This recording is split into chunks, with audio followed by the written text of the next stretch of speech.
The following program is rated TV MAL. It contains strong language and is intended only for mature audiences.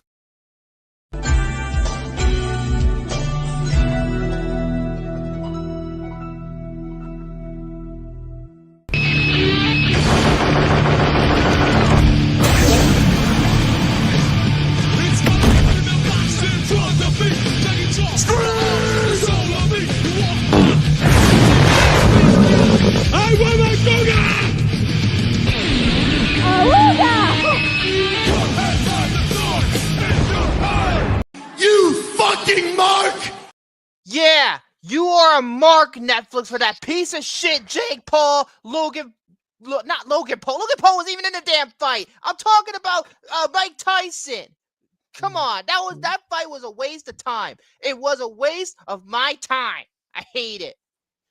And I'm not even mad about it. You know why? Because my sister was more mad about it because she thought, oh no, it's not right for Mike Tyson to get like poached like this. But you know what? It's fucking Jake Paul's boxing promotion.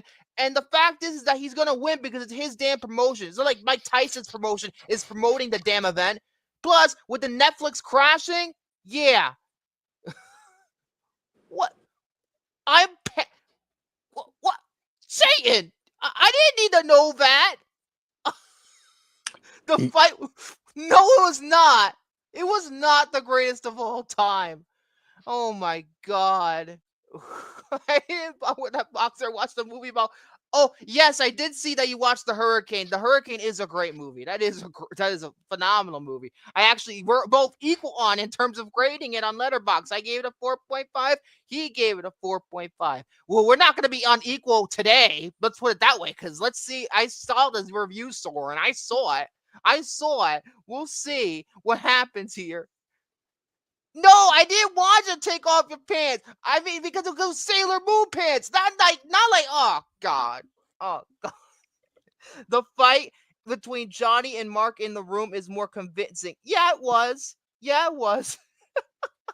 No, it wasn't. Yes, it was. William, No. you can back me up. No. Yeah, defend me, William. You can't just go all the time. Yeah. Is that your mating call? No. Main call confirmed for Victor. That is not my mating call. That is not. It's not mating season. It's Oh not. yeah, that's right. Your mating call is.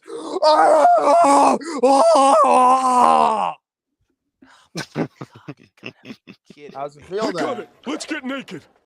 There you go. I got that joke out of the way. Jeez. Oh great, you're even giving Jayden more ammunition. No. Oh God, no.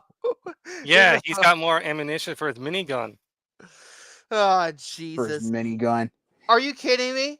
They're actually making another Ice Age movie? I thought the last one was so bad that they decided to not make anymore. Well, they did do that Buck Wild one for Disney Plus, but then again, that don't count. Oh. You think who's gonna do it now? Is it gonna be Blue Sky's dead? So who's gonna do it? I don't know. I mean, they'll still have some original cast members, just not all of them. Ay boy. So they're saying it comes out December 18th. It's coming out like in a theatrical release too, so I don't even know what's gonna happen here. Especially considering how Collision Course ended. Where can you go from there? With the fucking Mars shit, where do you go from here? Where do you go from here? I have no idea. I mean, the thing is, the fight with Hollywood is just running out of ideas at this point. Like the thing is, it's like, you know, like at the end of the day, like a lot of people called it. I mean, I heard Romy say that Luke Nukem called it, saying that it was, and I quote, "What's going to happen is that Tyson is not going to like win the fight. He'll just simply, you know, give a win to Jake Paul, so that way Jake can have something under his belt saying that I beat Mike Tyson, and that way Mike Tyson can have a huge payout." So that's all there was to it. And that's and what he I was expected right to happen too. That's what I expected to happen too, because I just felt like this was an ego project, nothing more, nothing less. And but even if Jake Paul was gonna win, Mike Tyson didn't even do shit. All he was doing like this.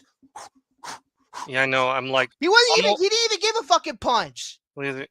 I'm always on the side of like, like the legend just trying to make a comeback in the boxing ring, but then it turns out as the fight goes along, This, it's it's you want it's on the you other want to, side of the table. you know, The f- like this what fight was the even fuck is worse this? than Goldberg versus Undertaker at freaking Super Showdown 2018. It was that bad. Oh my god. No, I'll even go one step further. What? Not 2018. It was 2019. I don't know what the hell I'm saying. As a matter of fact, you know what? The Brothers of Destruction versus D Generation X at Crown Jewel 2018. The fight between Mike Tyson versus Jake Paul. It was worse than that match. Jesus Christ. It's pretty sad when the women's match was a lot better and everybody gave that a lot of acclaim and for good reason. I don't But think it's sad as long as they're beating the shit out of each other. That's fine with me. But yeah, And but here's the legitimately thing. What doing made it. it? I told Jordy this backstage that this match, Paul versus Tyson, was not even a championship match. It was just an exhibition. It was just a show off bullshit match. It was just a one offer that it's bad. It was really really bad. Like I was hoping that there would be some honor, left in the world of boxing, but after They what? don't care. Boxing has been irrelevant for God knows how long. Yeah, but after The only good thing about it was the women's match. That's it. yep. Like But literally. after that, I mean, I I'm thought agreeing Don with King Gary. killed boxing. Nah, Jake Paul did himself. Either way, I'm in agreement with Gary that boxing at this point, after what happened this past, Friday, it's a joke. Well, I think it's always been kind of a joke for ever since Don King, but like I mean, it's now, sad, but it's like really it's a true vanity to project. hear Nothing about more, this. nothing less. That's why people moved on to other combat It's like sports, wrestling or mixed martial arts. it's more faker than wrestling at this point. Yeah, you noticed how you saw the post interview thing, and Mike Tyson was like, "Oh, I'm not done yet," Wait, what? and he looked at Logan Paul. It looked like he was giving. It was looked like a fucking WWE promo. It really did. Like how it was shot too looked like a WWE promo. Like, come on, you're gonna be you look about as fake as you're making WWE look more realistic. You really are. Like, it's so ridiculous. Wait, I can't wait. wait to see Jake Paul versus Hulk Hogan. No, don't do that. Wait a minute. No, I think what we might see could be Jake Paul versus Master Roshi from Dragon Ball. Oh my god. Anyway, he said sup Greg. I don't see anyone named Greg in the chat.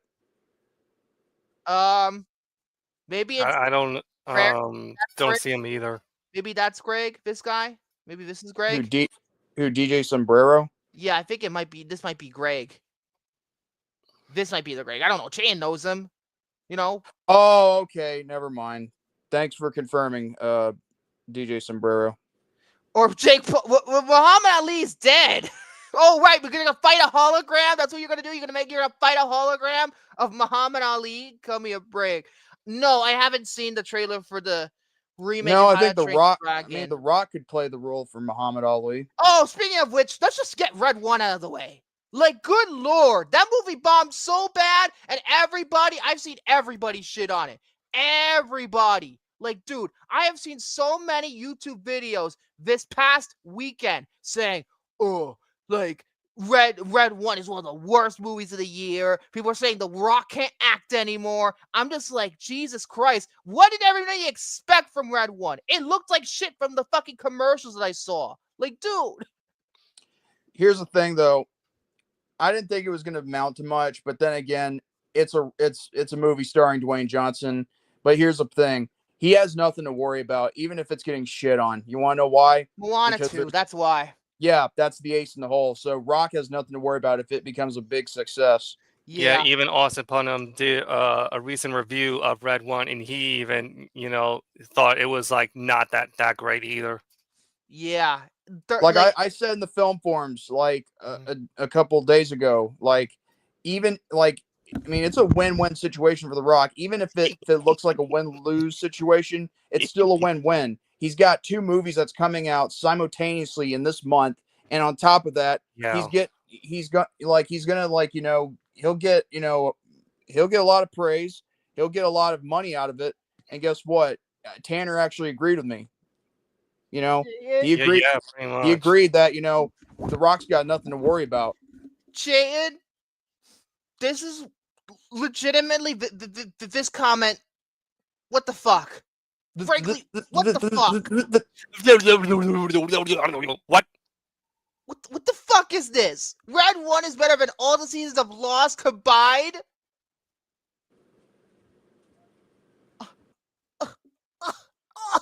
I feel sick.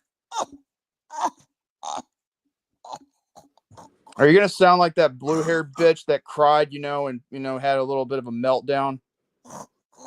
What are you doing, Victor? Are you sucking on your dildo? No, I don't even have one. No, he's choking on a hairball. Oh, jeez, like fucking Cat in the Hat. When he Yeah, that's not the only time he chokes on a hairball. Oh my god, like. And you know what's funny? I've heard a story that Netflix actually passed on Red 1, which is hilarious. That even Netflix passed on that damn movie. Speaking of Netflix, they're even you know, admitting that what happened with this past Friday was the worst fight ever. Well, at least they're self-aware about it. They're not, you know, and they're not trying to sweep it under the rug, saying, "Oh, it was just we made money off of it. You know, we still made our money back, but like, you know, but yeah, hope you get ready for the massive, you know, controversy that comes your way next time." Even Netflix won't take you. It'll take fucking Rent. Oh, I see. That's a quote from Deadpool and Wolverine. I get it. I get it. This shit made me laugh. Where's my rent? Oh my god. Oh, anyway, Red 1 also costed like what, $250 million to make. So yeah, it's a bomb. It's a gigantic fucking failure. I mean, again, The Rock is gonna recover. Are you even that surprised? Huh? Are you even that surprised? No, I'm not. I said even from the commercials that like it looked so bad. Like I got repeated Red 1 ads all the damn time on YouTube, and it didn't look all that good. Like the snowman CGI didn't look all that good. The only amusing thing that I thought about it was J.K. Simmons as Santa, but apparently he's only in it for only 5 minutes. That's it. That's totally not good. Like, dude, I'd rather just watch Violent Night again. I'd rather, you know, him saying, "You pathetic pansy ass fruit." What's that movie called again? Whiplash. Yep, I'd rather watch that again. Oh my god, that is just Santa. Yeah. So yeah, Red 1. Yeah, that M&M's commercial that they do every time the holidays around. And Yeah, by the way, right. it's Thanksgiving month.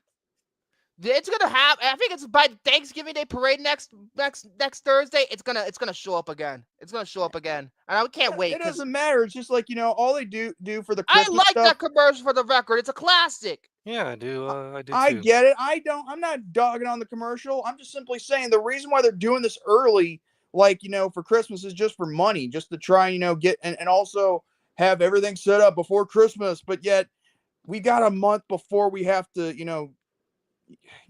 I don't know. Like, it's like nobody gives a shit about Thanksgiving anymore. Yeah, I actually saw Old Navy's putting out Christmas commercials already, and I saw, you know, when I saw that shit, I saw that started seeing it the day before Halloween even happened. Yeah. The day before Halloween. Yep, there you go. It ain't Thanksgiving, it's Woodsgiving. Oh, so Woody Allen has his own fucking holiday? Yeah, to celebrate how much of a creepy daughter fucker he is. Jesus Christ. Anyway, no, that's not why he's saying that. You don't really get it because you didn't watch the week-long marathon. Oh, jeez. Anyway, I guess we'll go down to topics now. William, I'm gonna allow you to go first. Oh boy, I'm gonna have to go back into the Watch Mojo. You better not be as stealing from well. me, boy, because I don't know what because I have Watch Mojo pulled up too today. You better Credit not be to stealing. credit to Hunter Hughes for this one. It is the top 30 movies everyone needs to see at least once. Okay, thank God it's not the ones I'm about to pull out. Thank God. No, it's John Boy. check out this boner that I got. I'm probably gonna be watching it for my sake. Oh, God, for the love of God, may God have mercy on your soul, because that I'm movie. dr- I told y'all last week that movie broke me. God, I'm dreading watching it. Go back to the club. Fucking. Oh God. I might as well put that as a fucking clip at some point. Go back to the club, because it already turned to a goddamn meme. Alrighty. Number 30, Forrest Gump. Yes, it is That a is like masterpiece. one of the greatest Although, to be movies ever fair, I made. watched The Shawshank Redemption again 2 weeks ago. I'm thinking that maybe Shawshank should have won Best Picture. I'm going back and forth between Forrest Gump and Shawshank. It's hard, man. It's hard. Well, speaking of that, we'll get to that. Oh, see, there you go. Always with the segues. Yep. Number 29. Now, if you ask me, this one should be a little bit higher, but that's just me. 29 is Terminator 2 Judgment Day. Oh, that's in like the fucking top 10. You gotta be kidding me. Granted, is the first one on this list? Mm-hmm. The first Terminator is on this list. The second one. I know, but is the first one also on this list? Hold on, I'm still getting there. Okay, okay. 28, Taxi Driver. That's a good movie. That's a very Now, good movie. Is it my favorite Scorsese movie other than The Departed? The Departed is my favorite. I don't know. I'm just like always at a toss up with like, Goodfellas, Taxi Driver, and The Departed is my favorite. But it's always just like To be fair, I do whenever need I'm in to the mood for watch Goodfellas again. It's been a very long time. 27 is A Clockwork Orange. The Stanley Kubrick movie. Yep. Oh yeah, I only know the scene where his eyes are getting like going Yeah. like this. Man, Mm. that scene is almost. Oh, I just know, like but I also know about nightmare, to say the I least. know that scene where he beats up that woman when he's singing in the rain. Yeah. That. Mm-hmm. Jesus Christ. Now, 26. This should definitely be at least top 10 in my opinion. 26 is Back to the Future. Why is that not higher? I don't know. You ask Watch Back Mojo's to that. That was them forcing Malcolm to watch. Oh my God, I heard Milk Money. I heard that is such a bad movie with Ed Harris, Melanie Griffith, and a couple of kids who like they go see a prostitute. Like that's like they want to I think it's like I forget it's like they want to see a naked lady, hence why they go to the prostitute. And they're like 11 years old, so what the fuck, man? Yeah. Nope. Only in the 90s you can make that shit up. 25 is 8.5. This is the Italian movie, which I've heard a never lot seen about it, but a lot of art house snobs like that movie, so I'm getting a never little seen it. skipped. I never seen it. I know that got remade as the movie 9 with Daniel Day-Lewis. That's a remake of that movie, but it's like a musical. Ugh. 24, the original 12 Angry Men from 1957. Great movie. It's a masterpiece. Deserves to be Love on it. here. 23. Why is this also not higher? Uh-oh. Why is Schindler's List number 23? Say that again. Schindler's List. Why is Schindler's List number 23?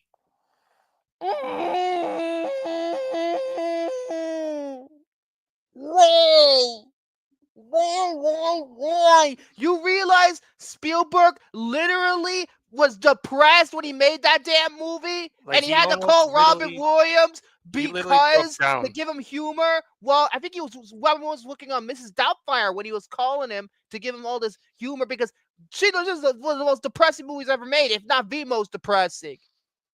It's one of the most important movies too. No, in fact, it might be the most important. I don't know. Oh, 22. You're probably going to go back to that position again, too, Victor. 22, The Shawshank Redemption.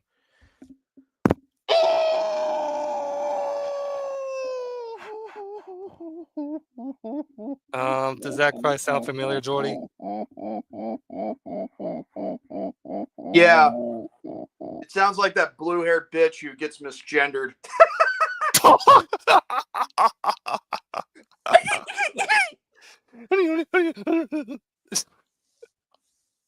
You should go like the fucking Clancy Brown in that damn movie. Go away for good.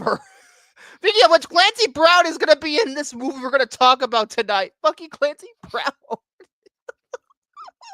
21 is A Wonderful Life. I've never seen it. I know. Call me a fucking. Yeah, I know. I've seen Die Hard before I've seen It's a Wonderful Life. I know. I know. Sorry. Why? You're motorboating your pillow, William? You're motorboating your pillow? Look who's talking, Captain of the SS motorboating fat ass. Jesus Christ. 20, this is a very recent one. Parasite. It's a great movie, but I don't know. It's too recent.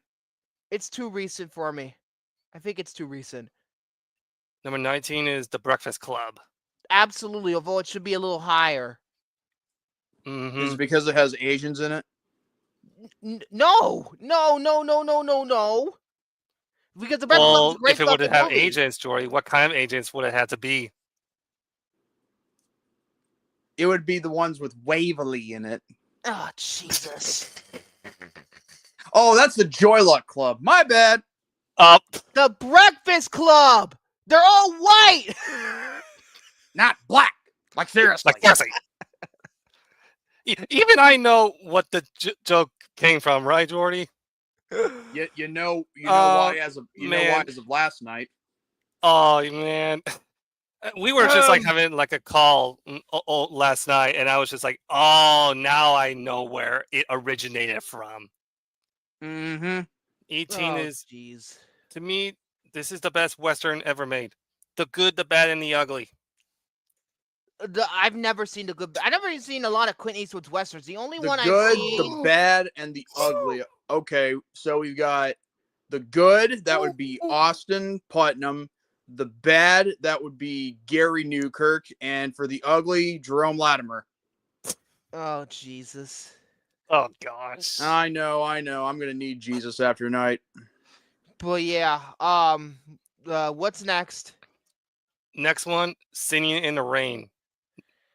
I only know about the Clockwork Orange scene. Number 16. The Dark Knight. What? That's bullshit. Bullshit. That is a bunch of bullshit. That should be higher. As long as Inception is higher, if Inception's going to be mentioned, that should be the only Christopher Nolan movie that should be rated higher than The Dark Knight, because Inception is a fucking masterpiece. But anyway. Number 15. This, to me, is Ang Lee's best film, Crouching Tiger, Hidden Dragon. Well, that's not saying much because he did Hulk. or Gemini Man. Oh, God. Hulk. But again, I haven't seen a lot of Ang Lee's like Asian movies. Like I've seen Crouching Tiger, Hidden Dragon, obviously, but I haven't seen like a lot of his other movies. Hold like on a second. Ice Storm. Hold on a second. Hold on. Jose, it's Jesus loves me. This I know. Not love me. This I know. It made me laugh. It make me laugh.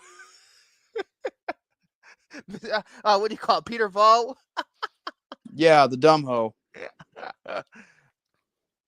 Number 14, Apocalypse Now. Shit, I forgot about Life of Pi. Francis, I mean, I will watch Apocalypse Now at some point, but after Megalopolis, I'm just kind of taking a break with Coppola right now. Where's the E for pie? I mean, no, that's how the movie is spelled because the character's name is Pi. Oh well, I would think that a Life of Pi, like as in an actual pie you eat, or 3.14. I mean, who wouldn't want to have a Life of Pi, you know? Oh boy. 13. You know, it's a wonderful day for pie.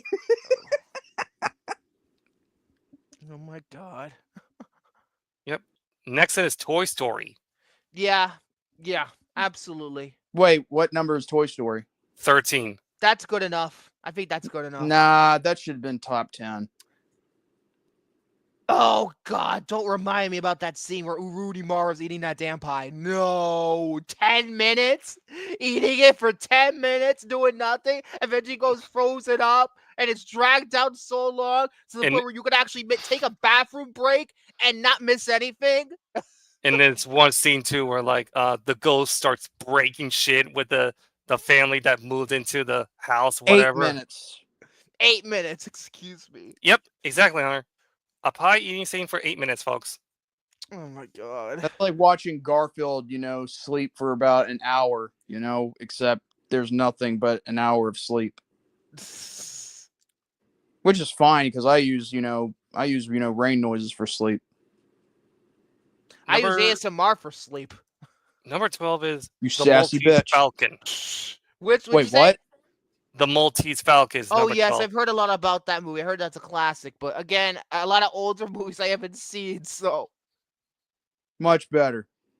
I think the first Humphrey Bogart film I saw was Casablanca. Wait, he's in. No, he's Yeah. not in Casablanca, isn't he? oh, Wait, is it Cary Grant who's in Casablanca, or is it Bogart? No, it's Bogart. No, Sorry, hold on. Humphrey Bogart. it's Hold on. Bogart. Sorry. yeah, not Grant. Bogart. Yep. His name is Humphrey Bogart. Funny, because jeez. number 11 is a horror movie, The Exorcist. Yes, masterpiece. You mean the original, right? Yes, the original Exorcist. Because Yep. the rest of, well, Okay. to be fair, Mike Flanagan, he could very well make the best Exorcist movie since the original, because I trust that man. Uh-huh. And even too, let's just pretend the other movie doesn't exist. Oh, the David Gordon Green one. Oh, Jesus. This is what happens when you keep making sequels. You expect something good coming out of it, all just for the sake of a cash grab. I mean, the thing is, you can only do so much with it. Like, the thing is, I'll have a topic later on. Yes. Discuss, I remember when Victor and I did a review of The Exorcist Believer, and then I was just like, fuming. But I got a topic later that will discuss, what I think will be of the future of a certain film, or for future films. But I'm just going to leave it at that for now. Okay. Yep. I remember Wait, I had to do that review, Napa. and I was just like, what did they do wrong to the freaking legacy of The Exorcist? And I'm just like, the more I think about it, the more I agree with just that. really, really, really despise it. And I think it's just like on par with the I last think- Halloween movie we got. I think Halloween Ends was a little. Is it a little worse? It depends. I go back and forth, but it's just, it's bad. And number 10 is Citizen Kane. You be quiet. I mean, why would be you say quiet. that towards a film like Citizen Kane? Because apparently it's fucking boring. Even Romy could confirm. I mean, I watched the fucking movie Mank that David Fincher did. That movie almost put me to fucking sleep too. That's one of the only Fincher movies I don't like. Then why don't you use it to go to sleep right now? Well, you want me to go to sleep during the show? Hell no. I got a job It's bedtime. to do. No, it's not. It's bedtime for Victor, No, and it is not. it's gonna have some dayquil or nyquil. Oh my god. Now, truthfully, I feel like I should put the whole trilogy in my opinion. But number 9, The Lord of the Rings, The Fellowship of the Ring. What? Why not Return of the King? Return of the King is the best one. Granted, I know Fellowship of the Ring is the first one, but the most famous go one is forth with- Return of the King. I I think the reason three why films. is because it ends the trilogy, which should have been just that. And now they're making the anime movie, which I heard. I mean, I don't maybe it might be good. I don't know. But it's supposed to They're come out next making month. an anime movie. Okay. Number 8 is a Charlie If I Chaplin film. wait. Chayton just said, if I take my pants off, will What's you go to sleep, Victor? No. The Hobbit. This is what happens when you think someone is talking to you, and then because he was the one who said "babe," but you didn't think he was talking to you. Instead, again, a misunderstanding, and you got roped into his trap. Yep. You have no one but yourself to blame. You are being mean to me. Well, fuck his feelings. Fuck your feelings too, damn it. Well, fuck you. Fuck you too. A cheeseburger has more feelings than Victor at this point. Yeah. Now fuck you too. Yeah. You piss off. Number 8. A cheeseburger has better feelings than Victor at this point.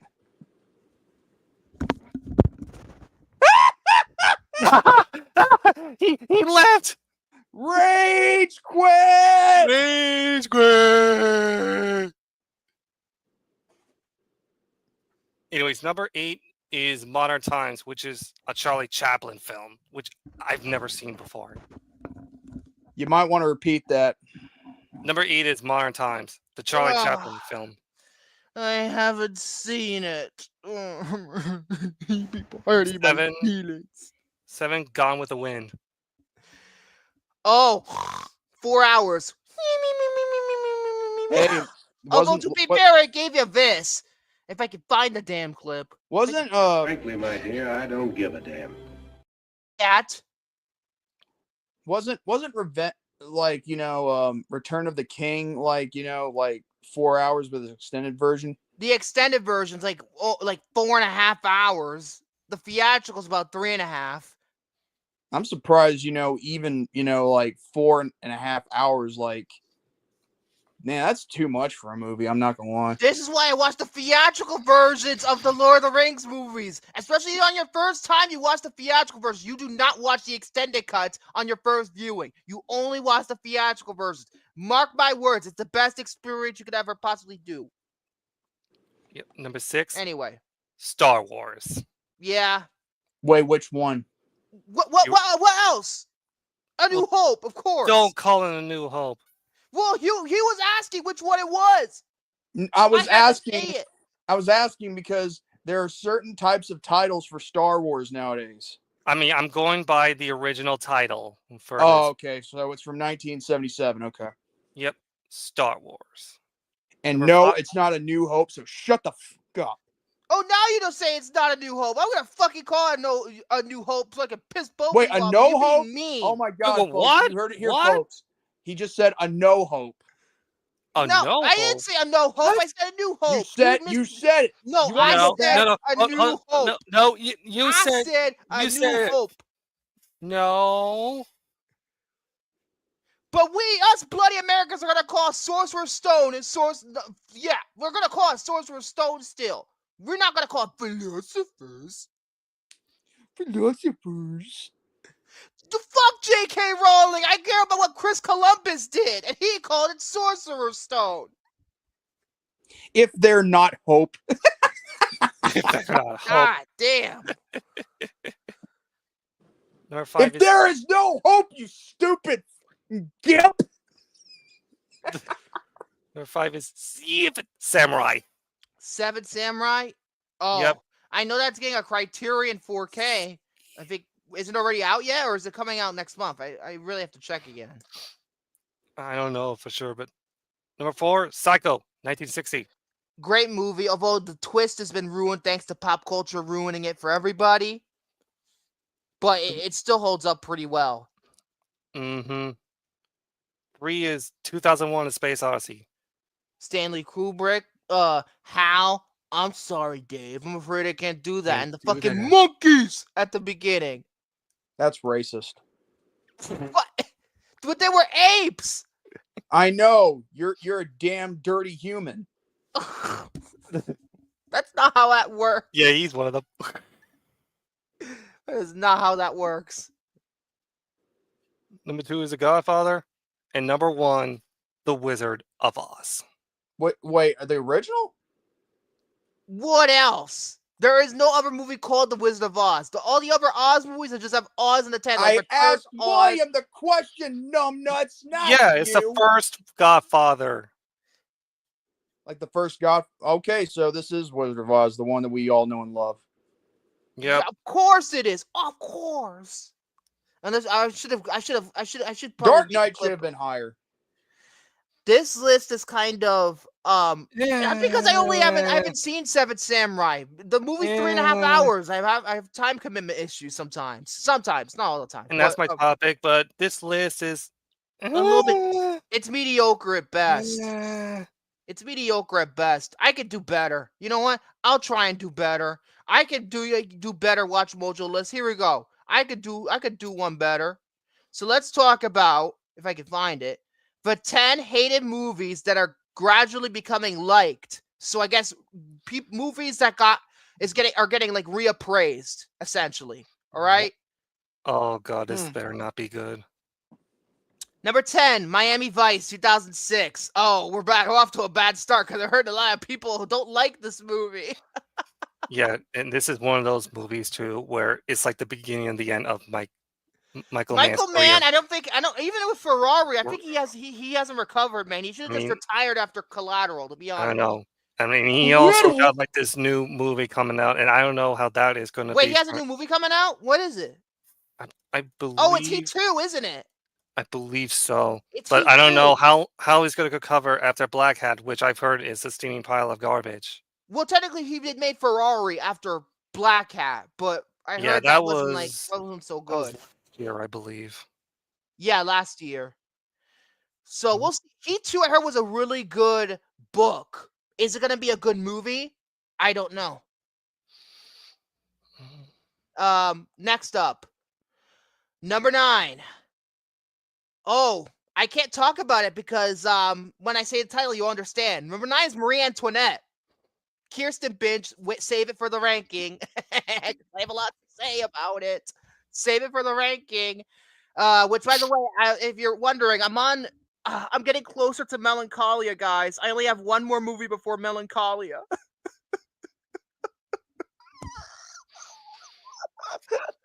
So please pray for my soul when I get to Melancholia. Because Lars von Trier raped my soul the last time. He'll probably rape it again. Number 8. Oh, fuck's sake. Jennifer's Body? Hell no. What about her body? This movie sucks. It's a ripoff of Ginger Snaps. I made it very clear before when we reviewed that movie. It's a ripoff. William could back me up because I think he's seen Jennifer's Body as well. I think he has. Meh. Yeah. It's not good. It's not good. It's just a ripoff. Number 6. Star Wars prequels are going to be on there. Oh boy. I hope no. Only episode 3 I'll allow, but episodes 1 and 2, fuck off. Number 7. Another bad movie, Speed Racer. Oh, I've heard that movie's terrible. Good visuals, but not much else. Like, that movie is practically, like, watch that movie on speed. You watch the movie on cocaine, you'll probably get a good experience. Or watch it on weed or whatever. You'll probably get an experience out of it. But, you know, the Wachowskis, they really got far up their own ass with that movie. Well, technically it happened with the Matrix sequels too, but anyway. Number 6, no, this is sacrilege. Number 6, this is sacrilege. This is disgusting. Alien 3? Alien 3! Getting liked. People like Alien 3. Not after what they did to Bishop, New, and Hicks. Give me a fucking break, man. Give me a break. Even David Fincher has disowned it. Anyway, number 5, Man of Steel. I agree with this one, actually. I do. For once in their fucking life, they actually did something a little bit better. Which is, Man of Steel is the best movie of the DCEU, without question. Without question, it's the best. Number 4, oh god, The Village. The Village. M. Night Shyamalan going downhill. Number 3. Is that, wait, hold on a second. Is he buffering or like, is he like lagging? Am I lagging? You're lagging. Am I lagging? You look like you're lagging. Hang on. Am I lagging? Not now, but you look like you were on my end. I got you. Okay, let me repeat that again. The Village was number 4. If people didn't hear me. Number 3, Spider-Man 3. Yes, I would agree. Spider-Man 3 is overhated. It's got problems. Maybe I'll save it for the Kirsten ranking, please. I'm moving on again. Number 2, Twilight. Twilight? Twilight's being liked? No, I can't deal with this shit no more. No. I guess it could have been from my end because I don't see anything happening on the. Can't see anything that happened on the YouTube side. Could have just been me. I don't know. Your guess is as good as mine. You're telling me that Stephanie Meyer's wet dream about her vampire boyfriend is actually getting replays and saying, "Oh, it's good." Oh, people are saying, "Oh, it says here on Watch Mojo, the defendant it's saying it might have not appealed to critics' taste, but it did exactly what it set out to do with its campy performances, cheesy dialogue, and sparkling vampires." So they're saying it's campy. No, it fucking sucks. Literally, I think Twilight put vampires back 15 years because of how much damage that did. It's bad. No, we're never going to cover Twilight unless William or Jordy wants to punish me to talk about it at some point. God damn. And number...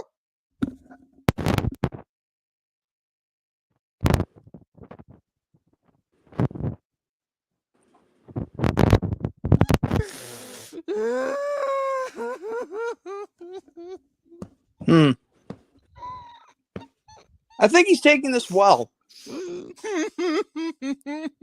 I think he's taking this well.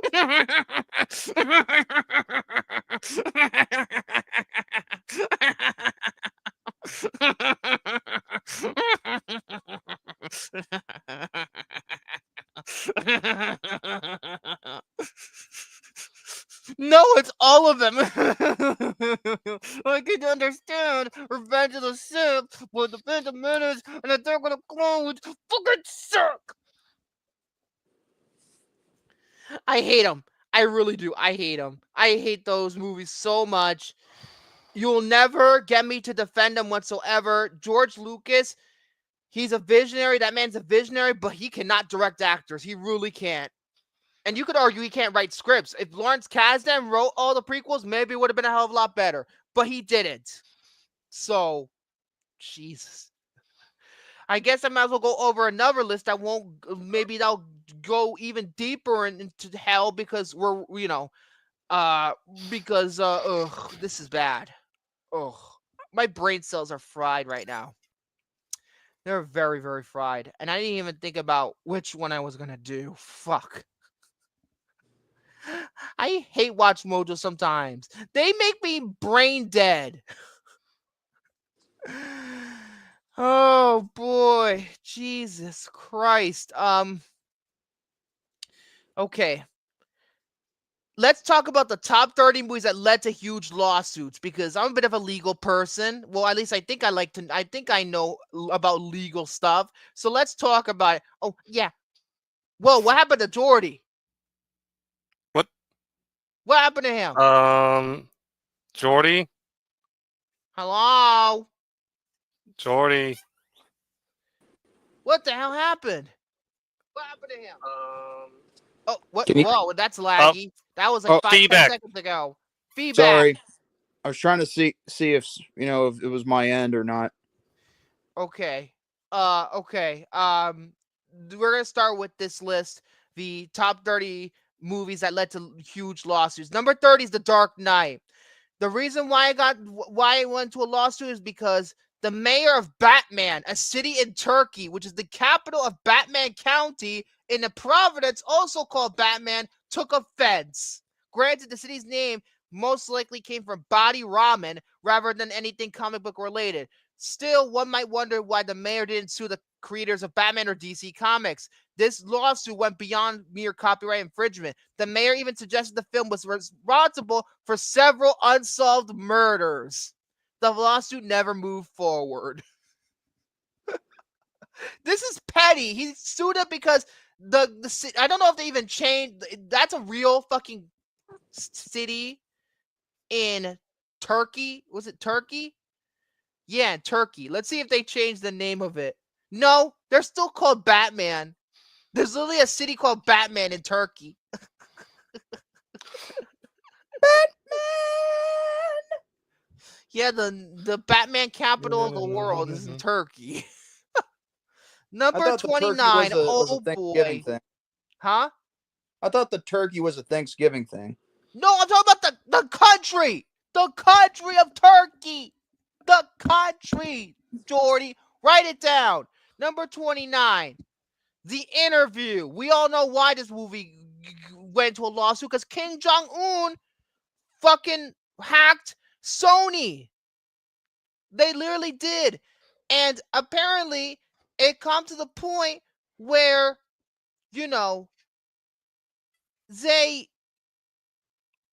when it came out to digital, the startup that handled the release, Kernel Films, hired another company, Newstar, to ensure the streaming was secure. According to Newstar, however, Kernel never paid their $1.1 million fee, so they dragged them to court for it. So, thanks, Kim Jong-un. Yeah, you could argue it did ruin Sony, because how else did Tom Rothman become the head of Sony? Because Amy Pascal, this fucked up her career at Sony, to be honest with you. And that's why Tom Rothman came in, and he's fucking murdered Sony ever since. It really did. You could argue this killed Sony as a studio. Number 28, Romeo and Juliet, not the Baz Luhrmann version. We're talking about the 1968 version from Franco Zeffirelli. Apparently this is because apparently they were shooting a sex scene, and they convinced the two actors to go nude with only body makeup, falsely assuring them their private parts will not be visible, even though apparently I believe they were. And guess what? Guess what also made it even worse? They were both minors. These fucking Italian people, all these French people, they need to get their heads out of their asses, bro. Apparently, both of them, Olivia Hussey and Leonard Whiting, who played Romeo and Juliet, sued Paramount for $500 million, claiming that the incident caused them emotional damage. The lawsuit was dismissed, partially due to statute of limitations, but it was also still troubling they were still exploited in such a manner. This sounds like Harvey Weinstein bullshit to me. There you go. Harvey Weinstein. Number 17. Oh, yes. Yesterday. Because remember in the trailer, Ana de Armas was in it, and then they cut her scenes, and then those two people sued Universal because her scenes were cut, and they claimed false advertising? Oh my god, dude. They were claiming that they were cheated out of $4. Like, dude, these fans need to get their heads out of their asses. Shit happens all the damn time with that kind of stuff. Number 26, The Cabin in the Woods, because apparently this author named Peter Gallagher, no relation to the actor, claimed that the screenwriters of The Cabin in the Woods, Joss Whedon and Drew Goddard, stole the plot and characters of his 2006 novel, The Little White Trip, A Night in the Pines. So, the only difference was that the terrors in the novel were the result of filmmakers, not the scientists that you see in the movie. Other than that, that's why he sued him. But apparently, I guess the suit was dismissed. Yeah, it was dismissed because the two works were executed differently. Yeah, that doesn't really make that much sense. Number 25. Oh, this one everybody knows. I don't even need to go any further. Rust. Alec Baldwin for shooting. I don't even get into it. I don't even need to get into it. Number 24. Another one I don't even need to get into. Twilight Zone the movie. John Landis. You killed Vic Morrow. You killed those two kids, and you literally were acquitted of fucking manslaughter. Give me a fucking break. John Landis, you suck. Yep. Moving on. Suck ass. Number 23, Natural Born Killers. The movie obviously generated controversy for its violence. Even Quentin Tarantino denounced it because he wrote the original script, but Oliver Stone heavily rewrote it. Since its release, the film has gained a reputation as seemingly inspiring copycat crimes across North America. Probably the most notable incident involved an 18-year-old couple who watched the film several times in a secluded cabin. Then they went on to shoot cotton mill manager William Savage and cashier Patsy Byers in separate incidents. Savage died, but Byers survived and sued her attackers, as well as the filmmakers for inspiring them. In 2002, it was ruled that there was no causal link between the movie and the couple's actions. It's funny because Natural Born Killers is not a movie where it's not about, it's about serial killers, but it's attacking the media, how they interpret, you're obsessed with serial killers and putting it on news and stuff because, Oliver Stone is a very liberal filmmaker. We all know that. But, it's kind of a satirization of the media. That's pretty much what that movie is. Number 22, Black Widow, because ScarJo sued them because Disney Plus was not going to make money. Disney was not going to make any money off the damn movie because they put it on. That's why they put it on Disney Plus Premier Access. Remember when they had that where you had to pay $29.99 and you could stream it on Disney Plus? Apparently, ScarJo sued them. And Disney got nasty, accused her of being insensitive to the pandemic's impact because this was a pandemic movie. Some described it as a gendered character attack. The suit was finally settled in September 2021 when the movie, I think, came out on Blu-ray. I think that's when it came out on Blu-ray, with Johansson reportedly receiving over $40 million from Disney. It doesn't really matter because Black Widow is not a good movie. Then again, okay, enough with the MCU criticism. I know Hunter's watching. Calm down. Number 22, Rasputin and the Empress from 1932. I've never even seen this movie or even heard of it. Apparently, it was based on a real-life Russian monarchy, and it was one of the characters in the movie was based on a real-life princess whose husband participated in Rasputin's actual assassination, and the princess sued the production team, claiming invasion of privacy and libel, and she was awarded a settlement. As a result, the filmmakers began including disclaimers saying that the characters are fictitious and not based on real people. That's why every movie ends with that statement at the end of that movie. Number 20, a movie we've actually reviewed on this show, Straight Outta Compton. Guess who sued them? Jerry Heller. Remember what Paul Giamatti's character and how much of an asshole he was being? Yeah, the actual real-life guy sued them for defamation. I believe it was defamation, right? No, apparently, yeah, he contested his villainous depiction, and it claimed that his name and likeness was taken out without permission. He filed a lawsuit in 2015. However, he passed away 11 months later from a combined heart attack or car accident. And what's going on? Why is everybody in here? I'm trying to read off. I'm sorry. Thank you. Hi, doggy. Why is everybody so quiet? Why is everybody so quiet today? Anyway, the suit was dismissed 2 years later. I'm eating, Oh, I didn't know you were eating. I don't know about William. I'm just listening. Okay.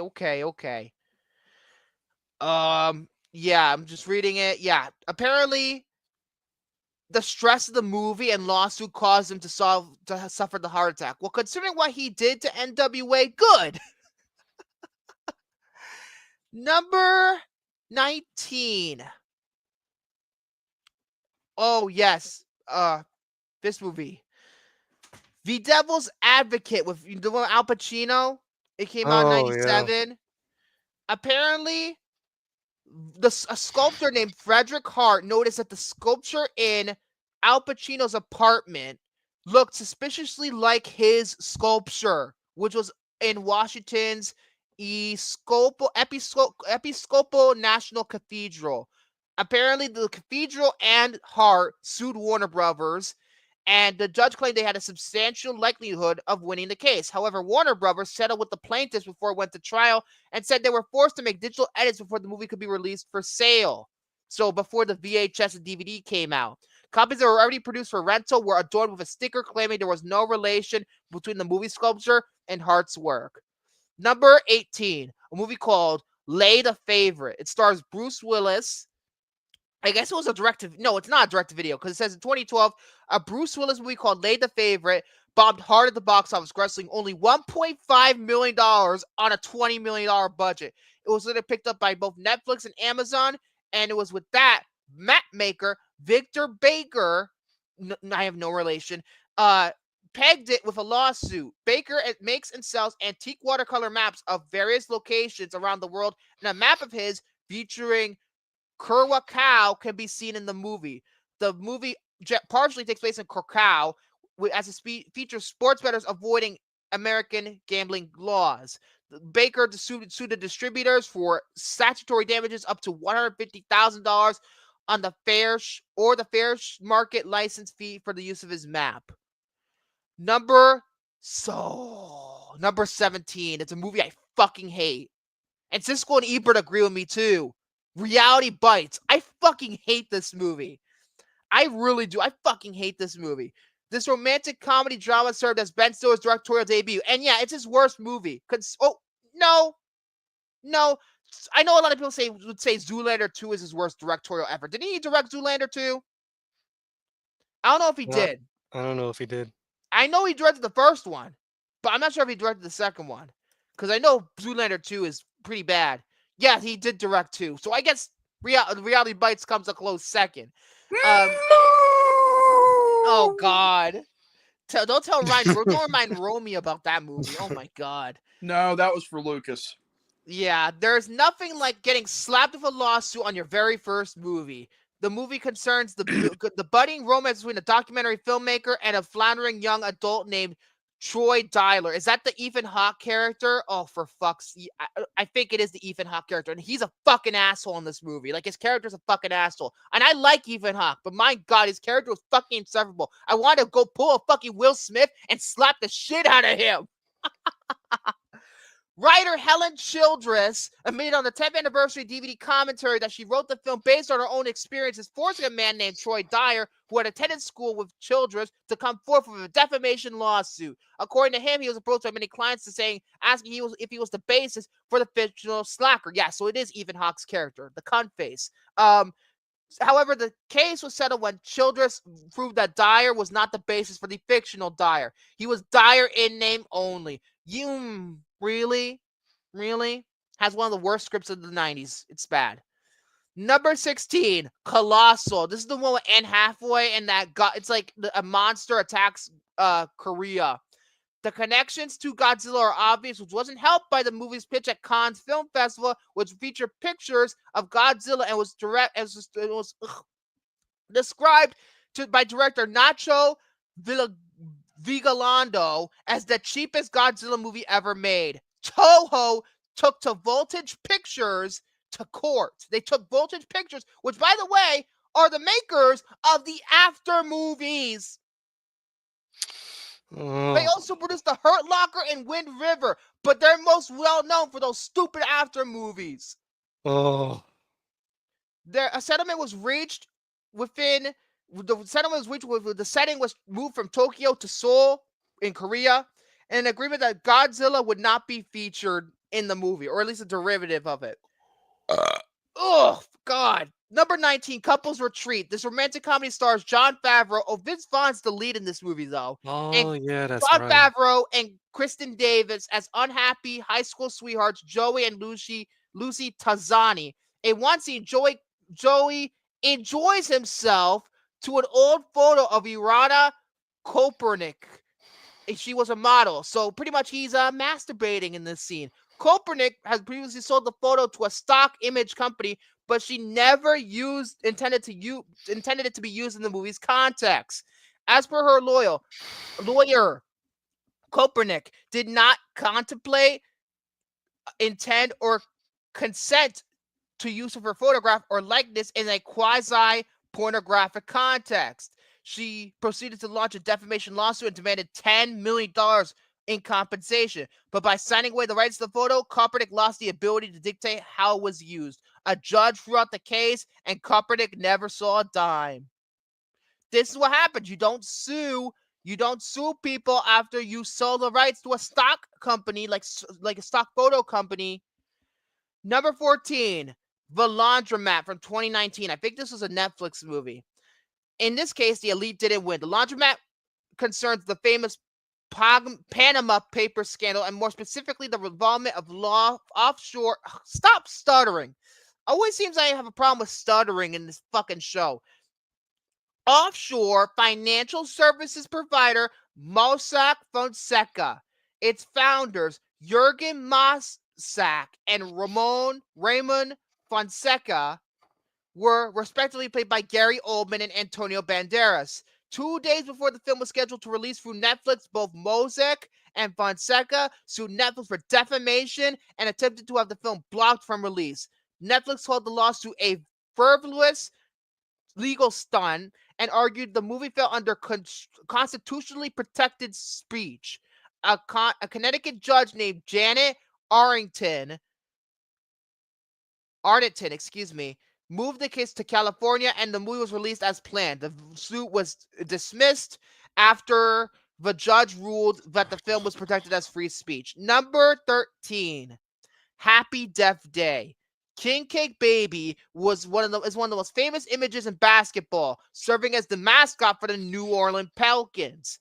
The character was created back in 2009, and nearly 10 years later, an identical baby face was used as the killer's mask in Happy Death Day. But that's not the only connection. King Cake Baby is obviously linked to New Orleans, and Happy Death Day was shot on the campus of New Orleans' Loyola University. The mascot's creator, Jonathan Bercoli,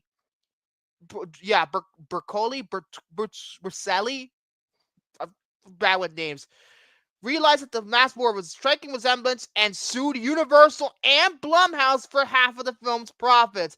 The lawsuit was filed in 2019 and was settled 2 years later. Yikes. Now, number 19, The American Hustle. Because this movie concerns a historic FBI sting operation, so it's not as surprising that it was pegged with a lawsuit. What surprises is that it doesn't have anything to do with the FBI. Merely it concerns a microwave. Jennifer Lawrence's character claims that she read in a Paul Bedore article that microwaves zaps food of their nutrition. Bedore is a real figure and has written extensively about microwave radiation, but he never claimed they suck nutrition out of food. He told the court as much in his lawsuit, claiming that the film defamed and portrayed him as a fearmonger. However, a California appeals court stated that the film was a farce and that audiences were led to mistrust anything that the unhinged character claimed. Number 11, The Wolf of Wall Street. Believe it or not, Jordan Belfort was a real person. However, he didn't sue them. Apparently, it was one of his ex-employees. He didn't sue Paramount. He sued Andrew Green. One of his ex-employees sued him. He claimed that the character of Nikki Kostoff was based on him and that the film portrayed him as a criminal, drug user, degenerate, depraved, or devoid of any morality or ethics. The defamation case lasted over 4 years before it was thrown out due to lack of proof. Bye-bye. Number 10. The Tears of the Sun. This is the Bruce Willis one. Anton Fuqua directed this. I think it take place in Nigeria. Apparently, did they film it in Nigeria? No. What happened was that Bruce Willis was apparently hit in the head by an unidentified projectile during one of the movie's action scenes, resulting in extreme mental, physical, and emotional pain. He sought financial damages and compensation as he was required to employ physicians or other medical personnel to treat his unspecified injury. He claimed the special effects team acted negligently, and exposed the crew to ultra-hazardous activity. Oh boy. Number 9 is Frozen. Why? Copyright infringement from a musical artist that claimed that Let It Go was borrowed heavily from a song this guy wrote.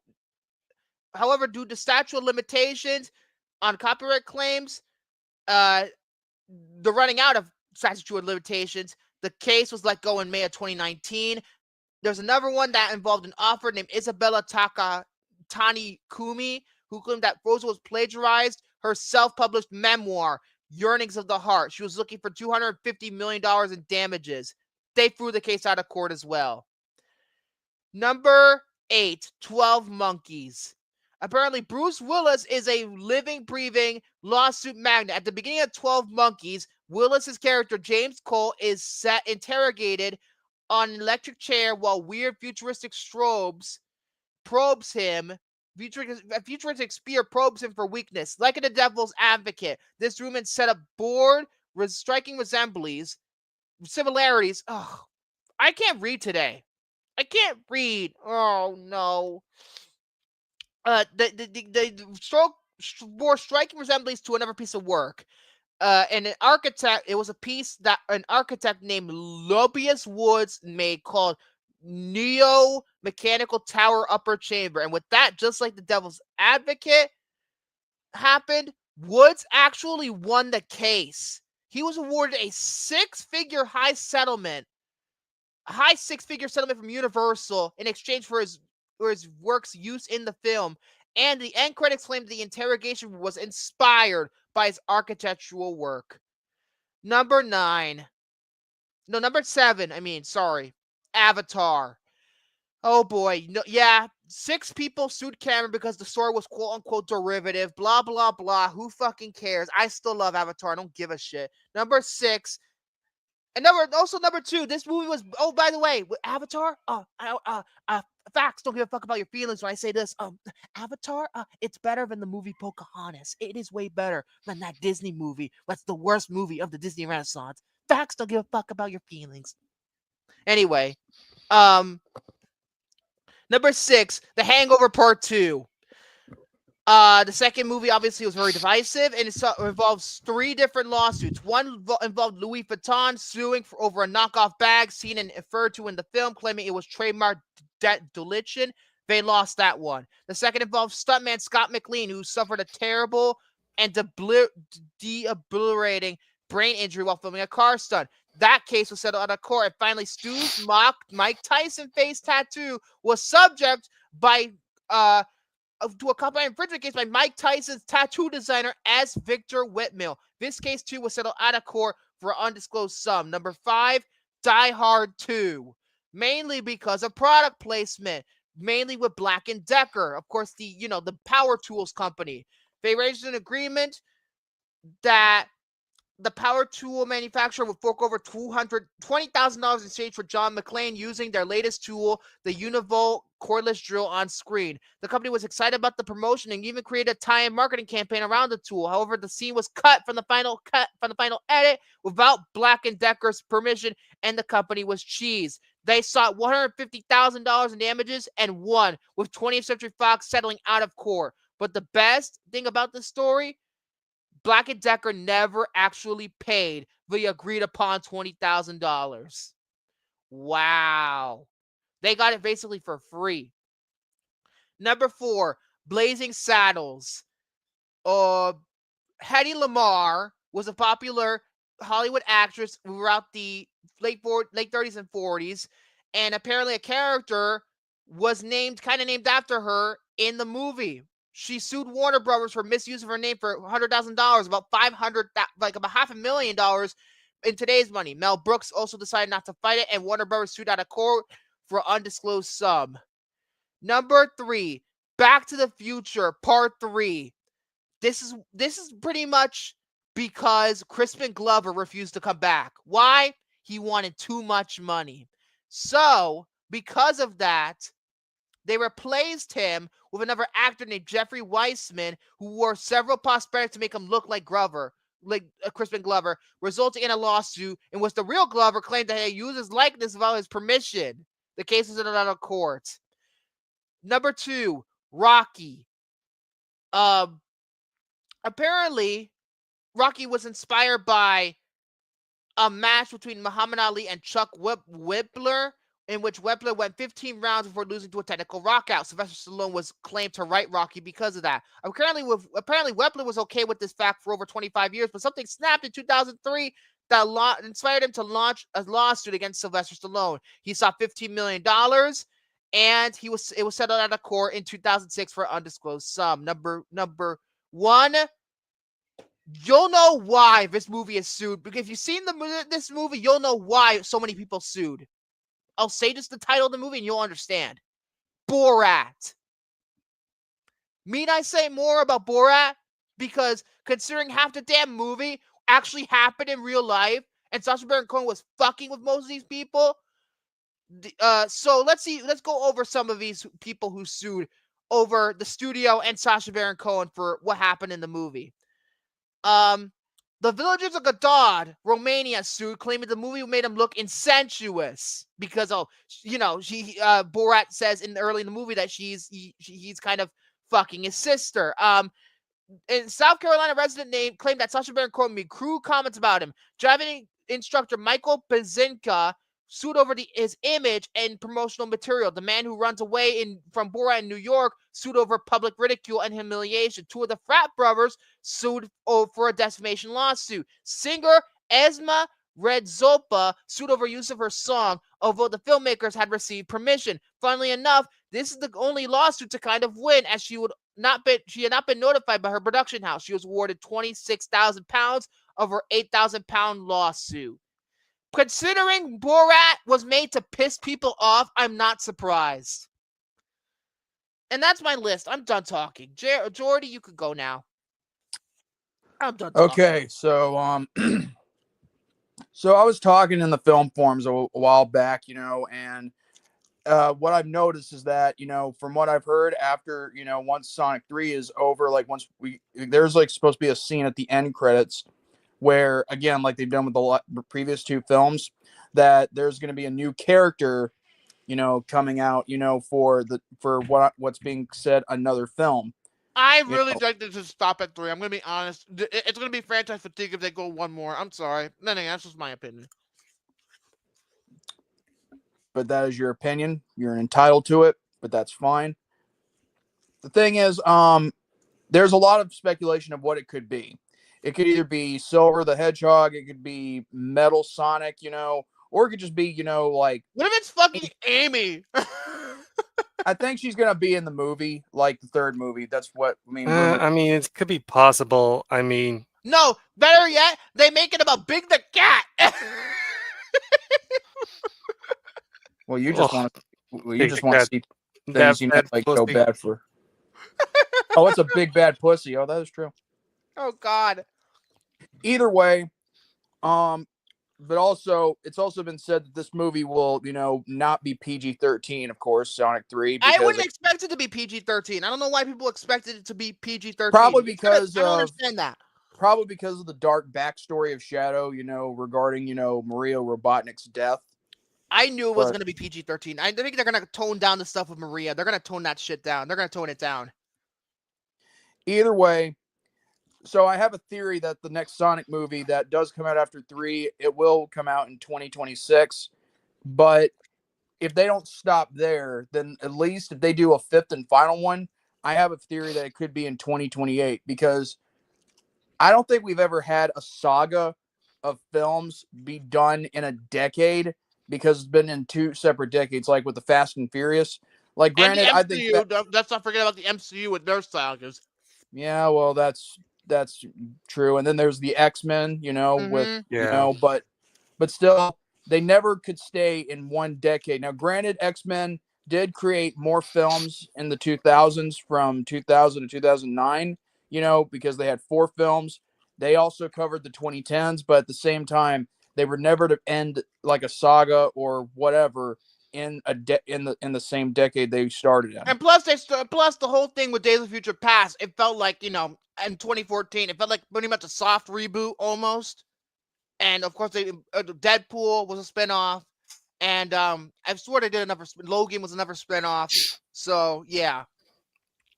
So now, if possible, if they do end it there, I would not. I mean, I wouldn't be bothered by it. But then there's also the possibility that they do a 6th and final one in 2030, and that would be a 10 long. I think that's a little too much. That would be a little too much. But then again, the only thing they can do that could not make it interesting is if they keep it to where it is with the formula with good storytelling, making all the characters relevant to said, movie, and making sure that the buildup is good, for both plot and for characters alike. But as far as I'm concerned, I have a theory that that either 2028 or 2030 might be the end of the saga for Sonic when it comes to the movies for Paramount. But that's I mean, that would be like, perfectly fine just to like, end the so-called saga in 2030 because you don't want to like. I Also think they should just overstay end its it after the welcome. 4th movie. If they're gonna do another one, make 4 last. I think 4 is a little much. So, but I feel like with Avengers, they had a great fucking 4 movie run, and then they fucked that up. But besides the point, like, Endgame was a perfect ending, and that was the 4th movie. So, yeah, Endgame should, in my opinion, it should have ended the, the saga for the MCU. But it should then have again, ended the MCU in general. But then again, who am I to talk? I'm not gonna try and offend Hunter right now. I'm just simply saying, like, there's some times where you gotta know when things should be a wrap. Sorry, refreshing. But yeah, I think if they are going to do another one, make 4 of it last. I feel like Jeff Fowler probably doesn't want to do this forever, so he probably wants to move on to other things. Let's not forget about Jim Carrey, though. Yeah, Jim Carrey. We don't even know if he's going to be in 4, so 3 could very well be the last movie he's in. I don't know, because he said he was retiring, so I don't know. Maybe until the saga is done, maybe. But then again, we just don't know. It's early, folks. It's only speculation at this point. But I am planning on going seeing it in theaters when it comes out for Sonic 3. I'll probably wait till streaming on that one. I'll probably wait till streaming. Pussy. I haven't been to the fucking theater this year. Well, have I? No, I saw Deadpool and Wolverine in theaters. I think that's the only movie I've seen in theaters this year. Yeah. I think. I'm trying to remember. I think that might be the only one. Because I was going to see Alien Romulus, but I didn't ultimately see that in theaters. And honestly, considering how the movie was just okay at best, thank God, I didn't go see it. Either way, that's all I really wanted to talk about. All right, we're going into commercial break, and this time, yes, folks, even though it was just the 3 of us for now, Jared will be joining us for the review. I'm about to send him the link as we cut to commercial. I got it. Oh, you sure? Yep, I got it. Fine. All right, we'll be back then. Disney's Flubber has bounced into McDonald's and theaters near you for a holiday event. A rock. For a limited time, our very own tempting and cheesy triple cheeseburger is back for just 99 cents. Or you can kick off your morning with a world-famous 99-cent Egg McMuffin. But you better get moving. Go Flubber. Go Flubber. Or you'll flub up your chance to get your hands on one.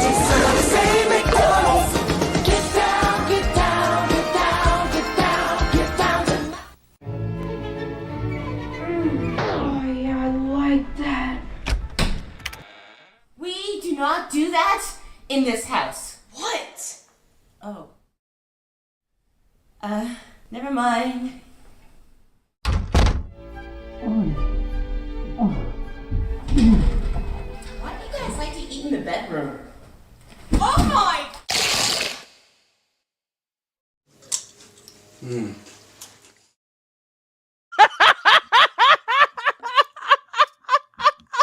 Wow. Wow. I'm sorry, Jared. He came in right in the middle of that. There was a lot of things going on, because I was watching what I could from YouTube, and then I got on here. So then, because YouTube is kind of behind where like, we are just a little, so then I came in on that, and then all of a sudden. I start hearing this ringing sound because William is apparently calling me. Messenger. Why were you calling? He might have accidentally pressed the button. Oh my god. Oh Jesus. Oh. Me mistake, yo. What Sorry. the fuck? Yeah. Sorry, I did not mean to highlight that comment. Doritos. I didn't mean to highlight that comment while the commercial was going. I was trying to click on guess, but my freaking touchscreen, pain in the ass. Oh my god! Like Doritos makes the most fucked up commercials. I swear they make fucked up ads. You know what? I actually thought that was actually a Doritos porno going. That's what it looked like. He was fucking those Doritos. All the smurry shit all over his chest. And just maybe the Doritos represent his body hair. No. It could represent something else. That's for fucking sure. Anyway, today, oh boy, I'm about to get fucking eviscerated tonight, considering I was the one who chose this. I'm about to get eviscerated because I saw Soren's review of this movie 2 hours before it came on. Oh, I apologize for what I'm about to do to you, Soren, but we're gonna review Flubber anyway. Oops. After a lifetime of failures, what a bang! Professor Philip Brainerd finally invented something that works. Yeah! Unfortunately, it's Flubber on November 26th. Get him! It's not just a glob. Oh boy. It's an adventure. Hit the deck! Robin Williams. It's Flubber! Flubber, the absent-minded professor. Rated PG. Starts Wednesday, November 26th. Oh, boy. Okay, just so we're clear, that final part, what you saw there in the commercial where, the Flubber gets it inside that guy. Oh, I said it in my review. It looked like he was coming. It literally said... No. I'm shocked. It called it that Flubber part the where... absent-minded professor. I saw multiple ads to make sure which one I was going to use. All the other ones just say Flubber. So what? So they're going to tell you it's a remake of that movie? That's what they wanted to do? Or because I don't know. I don't know. I don't know what the Either way, that part where that guy, gets Flubber inside him and then all of a sudden, it goes out the window. That was okay. They just kind of edited that part where he shits it out of his ass. It looked like he was coming and then he shat it out. After he wasn't coming. He just shat it looked it out. like he was coming. Look at all the faces what he do I was have making. to do with you, boy? I thought when I saw that part, I was dying laughing. It really did look like it was coming. It really did. Jared, you just saw the but movie. It looked like he was. I did just see the let me ask you: when you saw that part, when when it came out of his booty hole, were you dying of laughter? I mean, oh come on, Anyway, come Jared. Part of me, yes. Part of me confused because here's the thing: I was expecting it because I had seen Victor's review the previous, last night or so, or whenever you watched it. I posted it last night. This is the first time I watched the film, and that part right there had me dying laughing. Oh my god! I mean that part right there is something I think even Gary would laugh at. Well, it's I don't know if he's seen this. This Maybe is a he has. movie. I don't know. This is a movie that I had always, as a kid, I wanted to see this movie. I saw the trailers. One of my cousins owned the VHS copy, and I'm like, I always wanted to watch it, and I've seen this studio's only other film other than this, 101 Dalmatians. Yes, they did the That's live the one I action grew movie. up with, but I didn't grow up with this one. So, before I get any further, Flubber is a 1997 American science fiction comedy film directed by Les Mayfield with screenplay by John Hughes. You could tell it was written by John Hughes.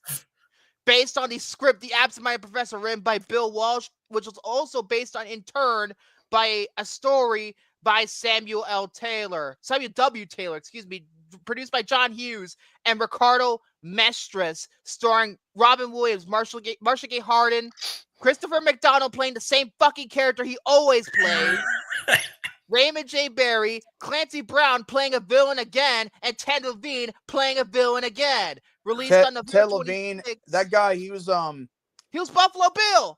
Yeah, but he was also that guy in Monk, Yeah, he's Stottlemyre. Jared loves that show. Jared loves that show. I love Monk.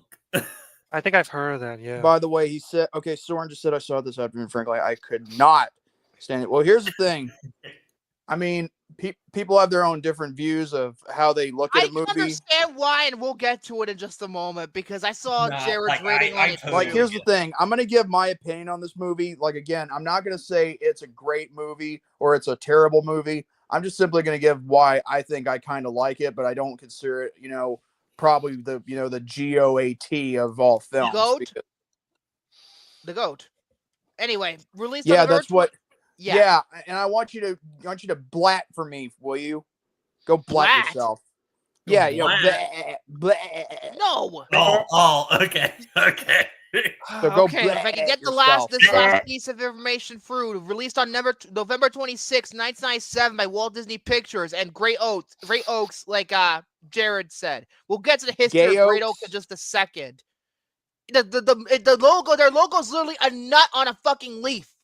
Oh, you said, is it Gay Oaks or Gray Oaks? Great Oaks.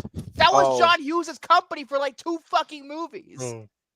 Anyway, the movie is about Professor Philip Brainerd, who is experimenting with new kinds of energy, and he thinks this project will save his struggling Medfield College, where his girlfriend Sarah is president. But when he discovers a lively rubber-like substance dubbed Flubber, he gets so excited he absentmindedly misses his own wedding. Sarah dumps him, and he uses his discovery to try and win her back. Unfortunately, the mischievous Flubber seems to have a mind of its own. 24% rating on Rotten Tomatoes. Funny enough, the word, the meaning behind Flubber, it means flying rubber. When I was watching the movie, when he said flying rubber, Flubber, I'm like, huh. Now that's why it's called that. Okay. 24% rating on Rotten Tomatoes, as I said, 38% rating on Metacritic, 5.3 out of 10 on IMDb, and it's a 2.6 on Letterboxd. So yeah, this was one of the worst reviewed movies of 1997. So I should probably explain why I decided to put this on the wheel. Yeah, that's fun. In some ways, I kind of grew up with this movie. I saw it in my junior high. At one point, we were watching the VHS tape. I got in like just about 10 minutes into the movie. The scene where he goes into the wrong class with the nudists. That's the scene where I actually came in because I had an appointment at that time. So a speech because it's a private school, so I had a speech then. But when I got back into the classroom, it was the nudist scene that came on. I remember that very vividly, and I watched the rest of the movie from that point forward. Wait. You're what talking an about interesting scene. Yes. I'm telling you, that right there, it caught me off guard. I thought, like, what in the hell? Like, but I get it. It's all because he's confused and all that other stuff. Yeah, and I watched it, and of course, obviously, as a dummy, almost a teenager, I kind of liked the movie. I'm like, oh, this is a fun movie. This is a fun movie. It's not the greatest movie I've ever seen, but like, it's a fun movie to sit down and watch. I can see why kids liked it, because a lot of kids grew up with this movie in particular. It came out in 97, right before Y2K, so a lot of kids saw this movie. This movie made a lot of money. I forgot to even mention how much it made, by the way. It made the budget was $80 million. It made $178 million. Pretty so good. It made a profit. Yeah. It made $80 million, made $178 million. So yeah, it turned a profit. So and plus with home video sales, obviously that probably made it even more. But like I grew up with this movie, but however, this is the first time since that moment, when I saw it back in junior high, that I've seen this movie. And now I'll say this. Is it a great movie? No. Is it even a good movie? Maybe. I don't think so. But I think there's a certain nostalgia that I have with the movie, which is why I'm going to probably rate it as high as I am. But to me, yes, the script, first of all, John Hughes at this point was fucking reusing Home Alone in almost every script he wrote, including the 101 Dalmatians remake, and this is no different. The henchmen are practically the henchmen in Home Alone. The burglars in Home Alone, except they're played by Clancy Brown and Ted Levine at this time. They're literally two great actors to play. I mean, and also there's a lot of slapstick, again, Home Alone motif. Yeah. And I will say also that the movie doesn't really have that much of a story. It really doesn't when you really get down to the basics of it. It really doesn't. Like Flubber, I was shocked at how little Flubber is actually in this movie. That's true. Like, you barely see the Flubber in like a sentient form, except for that one scene with the Mambo. That's like one of the best scenes of the movie, though, because it's all over the marketing and everything. But yeah, it's like most of the time, it's like him recreating the Flubber like substance, but it's not Flubber. Yeah, he must have like worked really hard on that subject, you know. And obviously, to me, I'm trying to be a little bit more objective about it, even though art is subjective. But like, I'm trying to say, okay, now I see why people don't like this movie, because this movie is pretty much kind of a ripoff of Eddie Murphy's Nutty Professor. It's nowhere near as funny as that movie. Because Nutty Professor is one of the funniest movies I've ever seen in my entire life. Oh, it's amazing. It is it's one of Eddie Murphy's best, in my opinion. Oh, it's hilarious. I still have not fully seen the movie. Dude, that movie is so funny. I was really the fact that it has a 2.5 on Letterboxd is a disgrace, considering that movie actually got good reviews back when it came out. It's kind of a disgrace. But you know, I will admit the visual effects have not aged very well. ILM did the Flubber effects, and Dreamcast Images, which was Disney's visual effects company that they had, which was later retitled as The Secret Lab. The Secret Lab also did the animation for Dinosaur. To the Secret Lab. Yeah, I will say this too with the visual effects. It doesn't like really hold up, especially with the one scene where they're actually in the flying car and you see like the flying car actually looked a little bit better than the actual Flubber. The Flubber didn't look so hot. I actually kind of like the flying car. It almost hot. reminded me of the DeLorean back in Back of the Future too. Yeah. I mean, to be fair, the Flubber looked better than those Canadian geese. And the geese. Oh, they look terrible. God, that looked bad. That looked quite bad. Dude. And like, the airplane at the end. Like, the airplane at the end of the movie. Oh, I was like, so I could say yes, the visual effects have not aged well at all. It hasn't. And you could argue the movie has some of the jokes did not make me laugh, but I think the reason why I like it, other than the nostalgia, is that one, Robin Williams, as always, he always gives it his all. Even if it's a shitty ass movie, he always gives it his all. And this is no different. Second, this movie is so upbeat, and fun to watch, makes you smile. We don't really get movies like that anymore. A lot of the movies that come out nowadays are dark, nihilistic, and you don't really get that Disney. It's not just Disney, because MCU movies are often dark. Star Wars movies are often dark now. A bunch of other franchises are fucking edgier than edgelords, like the DCEU. That's like the ultimate edgelord fucking thing. Did they get the same or from Air Force One? That's true, because the Air Force One airplane at the end, when it went down in the water, it didn't look too hot. Oh god, they didn't look too hot. That's the only That's the only effect in that movie that didn't look too good, because the rest of the movie looks aged quite well. But I've never seen Patch Adams. I heard that movie is very manipulative as fuck. I've heard too. I've never seen it though, so I can't comment. But I get it. The characters, Brainerd is a fucking loser. He's a loser. And I don't think they do enough to make him a lovable loser, to be honest. And Sarah as a character is practically non-existent, despite Marsha Gay Harden actually giving a solid performance. But the character is non-existent. Also, she has the same name as my boss. Obviously, you have Christopher McDonald, who is pretty much playing Shooter McGavin again. It's pretty much just Shooter McGavin from Happy Gilmore, which is probably his most iconic role. All he's doing, he doesn't even come up as a villain. All he wants is to steal his girl. That's it. That's all he wants. He doesn't really want much else. He's kind of like what's his face in Jingle All the Way in that. Phil Hartman. But Phil Hartman actually had a character, though. Yes, he had a character, and he was just the sleaziest person ever. Yeah. I get it. Certain elements of this film, do work for me. Like, one of the best scenes of the movie, the basketball scene. Yes, I know he's technically cheating because the basketball team is technically cheating because they have the flubber, but I don't care. That scene's fun. I don't care. Yeah. I just love how everybody just goes with it. It's like there's clearly shenanigans going on. Plus, here, I mean, when you think about it, there isn't really against the rules for, anything like that, Although, to be honest, I feel like logically they would have suspended that damn game if it was the real world. If they saw that happen. Yeah. It's kind of like one of those things where it's just like that was remotely close to the real world. I'll just turn my brain off and just like, you know what? I could just like enjoy it as a guilty pleasure wise. Yeah, that scene in particular is really a lot of fun. Although I'm gonna talk about the best character in the damn movie. It's not even fucking close who the best character in the damn movie is. It's fucking Weebo. Weebo is the best character in the movie. You know how great suck it. Yeah.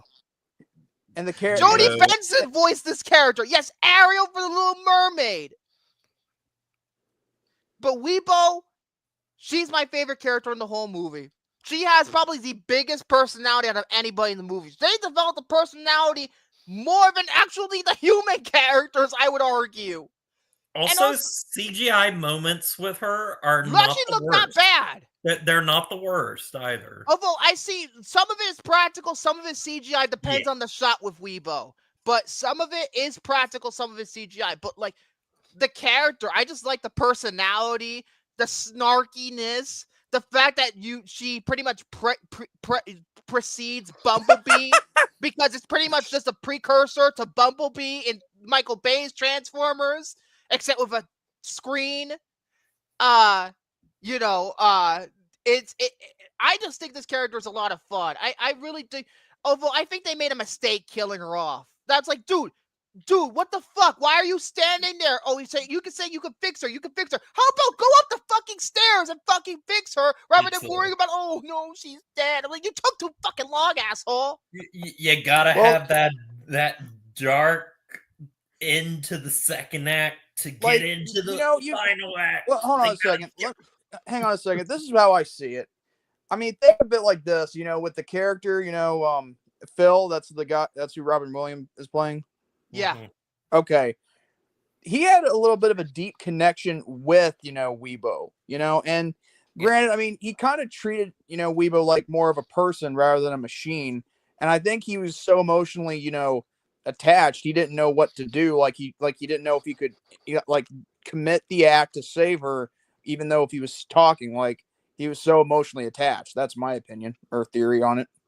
I think there's really no way to go about it. He should have been able to fix her, and that's it. There's no way to go about it. And also, yes, that's another thing I didn't like. That Weebo gets replaced by the daughter. I didn't like that at all. Oh, Will Wheaton. Yeah, Will Wheaton. He plays the son of the fucking guy who owes the loan from the college, who's kind of the bad guy, quote unquote. But yeah, Will Wheaton is a fucking asshole in this movie. And again, isn't Will Wheaton? He's always good at playing an asshole, because I heard his character on Star Trek Next Generation is a bit of a cunt. But anyway, it's not. I agree. It's not a great movie. I'll admit that it's not a great movie at all. Objectively, now I could see a ton of flaws in the movie. I could see way more than this. Like, for example, how in the hell are these two henchmen so fucking gullible to the point where they get hit in the golf ball and that other ball several times? Bowling ball. The bowling ball. Yeah. How can you get hit? They dragged out the joke. It was funny the first time, but they dragged out the joke. Yeah, at first it was kind of funny, but then afterwards it's just like it was funny at first, but then they dragged out the joke. But that's just the one thing I'm just okay, I've seen the joke too many times. And they treat McDonald being the ultimate professor as a twist. I'm like, dude, you could predict this shit from literally frame one that he was the bad guy. Like, dude, Christopher McDonald's always been play bad guys. I don't even know when was the last time he played a normal person. Oh my god! These henchmen seriously make stormtroopers He's look even the villain in a superhero movie. Oh god, I heard that movie shit. Oh my god. And you know, a bunch of other stuff like the green screen. You could tell the green screen, especially in the not the basketball scene, but the scene where he's actually at the basketball court trying to test the bubble. You could clearly tell when Robin Williams is in front of a green screen and when he isn't. Like, especially on Disney Plus, they make it very fucking visible. Like they cleaned it up that much to the point where it does it no favors. And remember, this movie cost $80 million, so it's like about what $120 million today, kind of. Very expensive movie for the time, so I don't know what was up with that. The mambo scene, the flubber dance scene. The reason why they made this movie, that's probably the reason why they made this movie. It's also really funny. If you pay attention to the credits at the beginning of the film, it credits Danny Elfman for that song specifically first before the music. Yeah. By the way, Danny Elfman score. It's fucking Danny. Right from frame one, when I saw the opening credits show up and I hear that music, oh, is this Danny Elfman? And obviously it was, because I could tell when Danny Elfman is composing a score because his style is instantly recognizable. Even like if it's say a more serious movie, you could tell, oh, that's Danny Elfman. But yeah, in a way, he was like Danny Houston of the 90s. Yeah, that's like crediting Tommy Wiseau for pretty much everything. Oh. You could say that's also crediting John Hughes. He gets credited, what, twice in the opening credits? One for the script, one for producing. So, you know, John Hughes, this is the same time that Home Alone 3 came out. So that's how you know John Hughes pretty much was recycling. He was kind of becoming a has-been, to be honest, at this time, because the movies he wrote are in the 90s after Home Alone were all kind of the same. Home Alone 2, Dennis the Menace was fucking the same. Baby's Day Out, I don't even need to get into Baby's Day Out again. Honestly, I'd rather watch this movie over Baby's Day Out again. Baby's Day Out was not good. I would too. I would rather watch this movie over Baby's Day Out. I don't know if that's a hot take, but sorry, Baby's Jordy. Day Out, that movie sucks. But also I don't hate Baby's Day Out either. Thank you, Jared. And then he also wrote Home Alone 3, 101 Dalmatians, the live action one, which was the other movie Great Oaks produced. I like that one, but also I have nostalgia for that one. So, you know, I actually like the two live action movies that were made, to be honest with you. Yeah, I've only seen the first live action 101 Dalmatians, not the sequel yet. The sequel's a bit shit, isn't it? Yeah, that's what I've heard. Try throwing that to Gene Siskel about what? That's what I've heard. Oh, right, Gene Siskel, because he liked Home Alone 3. No. It was Roger Ebert who liked Home Alone 3, gave it a thumbs up, wasn't it? Yeah, it was. I believe it was. Whoa. I think he said it was the best of the three movies at that point. I was like, what the fuck, Ebert? I love you, but like better than Home Alone 1? No. John Hughes also wrote a movie called Reach the Rock, which was a limited release, and then he died. That was the last movie he wrote, I believe. Oh, no. Made in Manhattan. He also wrote Made in Manhattan with Jennifer Lopez, although he was credited under Edmond Dantes, which was a pseudonym that he used for Beethoven and that movie. Yes, he wrote fucking Beethoven, which was the same shit, except Ivan Reitman produced it. Oh, right, Baby's Day Out. He did give that thumbs up. He did. Another thing I want to mention is here, apparently in theaters when the movie came out, apparently they showed an episode of Pepper Ann in front of it. Remember Pepper Ann? The Disney... Wait, Pepper... I need to look this up. Pepper Ann, it ran for a while on ABC. And then it aired on like Toon Disney and Disney Channel when I was a kid. I remember, yes. Yes, they actually showed a full episode of that of that show before the movie in theaters, which is strange. Because that's like what, 11 minutes? Of memory. Yeah, I vaguely remember Pepper Ann. Vaguely, I don't know if I watched it, but like very vague in my mind. He did. Oh, that's right. He did write Drillbit Taylor. I heard that movie is not good though. I remember somebody showing me some of the video, like some of the movie on their iPod Touch in like middle school. Oh my god, Drillbit Taylor? Yeah, Drillbit Taylor. Oh my god. But yeah, you know, I get it. This movie's not great. I have a ton of flaws with it, but again, you know why it felt like to me, the reason why it kind of worked for me because it didn't take itself remotely too seriously. That's why I think that it worked for me because yes, some of the jokes are not funny, but when the jokes land, they land pretty well, especially when the recurring joke with the kid.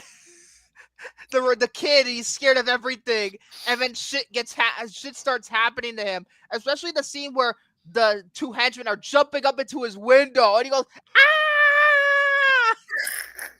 And also, I love the bit with the reoccurring bit where his house keeps on exploding. Yes. You know, I'm surprised that he was able to, survive that explosion. Also, and it happened like 3 times.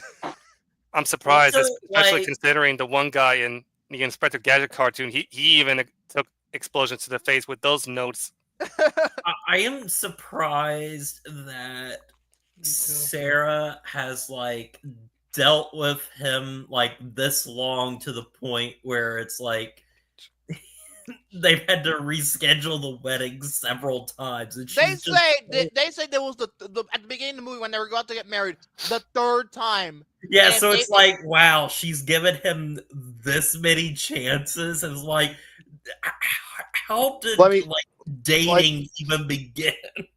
Well, here's the thing. It's called, like what do you call it? It's like, long distance, relationship now. So that works now in modern society, but sometimes it doesn't. But yeah, I felt like the character had way too many commitment issues. Like, Jesus Christ, way too many commitment issues. Like, dude, get your shit together. Get your shit together, dude. Like, come on. It's also for me too, with like a movie like this and like some of the other like not good John Hughes movies and stuff that he did in the 90s and everything. I still find like it really hard to like hate them like as much as some people do. I don't know. There's just something, but this is one of the ones that I'm like, I think this is a lot better because it does have some likability. That's funny. That's a lost joke. Kate's biological father. Oh my god. Oh my god.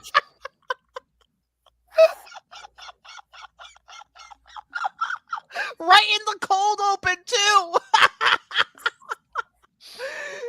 Anyway, yeah, Dang. I get it. It recycles too much, and even the climax is way Home Alone. Like, it is not even funny. Like, they're like the way they're just beating the crap out of the villains with the flubber. It's just like, and they're jumping up around, and literally, it's just like, it's kind of a funny scene though. Again, the part where Christopher McDonald has the flubber go into his body, and it's just like, it looks like he's coming, and then he shits it out, and then he just dies. I assume he died because you never see him again. We don't see him again. At least I assume he died. I don't know. Maybe he just fainted. I don't know. We don't never see him again. That's the darkest thing to happen in a John Hughes. Yeah, even darker than the Breakfast Club. Death by shitting out of flying rubber. And another thing too, like, even at the end of the movie when they do the wedding again, and dude, you still didn't show up. You're on a fucking video screen. This movie predicted Skype weddings. Yep. This movie predicted Skype weddings, and then another scene that I like is that when they sell the flubber, the flying car to Ford. It was a commercial for Ford, and they just sell the rights to the car to Ford. Good luck with that, because Ford cars don't work very well. You can ask my car, because my car is a Ford, and I've had nothing but trouble with it. I told you, it's fucking Ford. This is why you do a Japanese company like Toyota or Honda or something. Mm-hmm. Same guy who wrote Pretty in Pink and Home Alone had to write the words he farted flubber out of his anus. That's the thing. That was the funny. That was my favorite part. That scene got to me, and I was just like thinking, "Oh my god, how can he shit out of a freaking great flubber out of his blood?" The thing is the way how it came out of him. Like it showed where it came out. Where it came out of him. It's right there. Boom. It made me die of laughter, dude. I couldn't stop laughing for like almost I'm surprised a minute. a fart didn't happen. It is one of those things like where I couldn't stop laughing after a minute after seeing that. I was like, I completely understand because also you have those moments that it's like something that catch you Gary off or Romy guard. would have done. He probably God. pooped out some What did I green just jello watch? out their butts. Yeah. Which was most of this movie for me. It was like, what did I just watch? Kind of. Yeah, it did feel like that. It feels like a fever dream. It really does. It feels like. I think that's what with I the dancing text scene with the William. flubber. That is straight up a fucking fever dream. Like that is like, oh my god, what kind of drugs am I on? I'm surprised there wasn't like a flubber like dream sequence. And I'm stuff. surprised too. Yeah, Flubber. multiple flubbers. Yeah. But yeah, Weebo's the best character in the movie. I think she's given the most personality. I think Jordy Benson did the best performance in the entire movie, even though it's just a voiceover. Yeah, I mean, but yet when it comes down to it, Robin Williams to me, He does what he can. He does what he can. He does what he can, but him being like, whenever I see him, I just can't help but love the guy automatically. You know, because again, he was a great guy. You know? But yeah, overall, this movie, yeah, I get it. Hunter. Oh, I imagine Chris McDonald. You know what? Chris McDonald did remind me of Thomas Hayden Church and George of the Jungle. It's pretty much almost the exact same character, almost.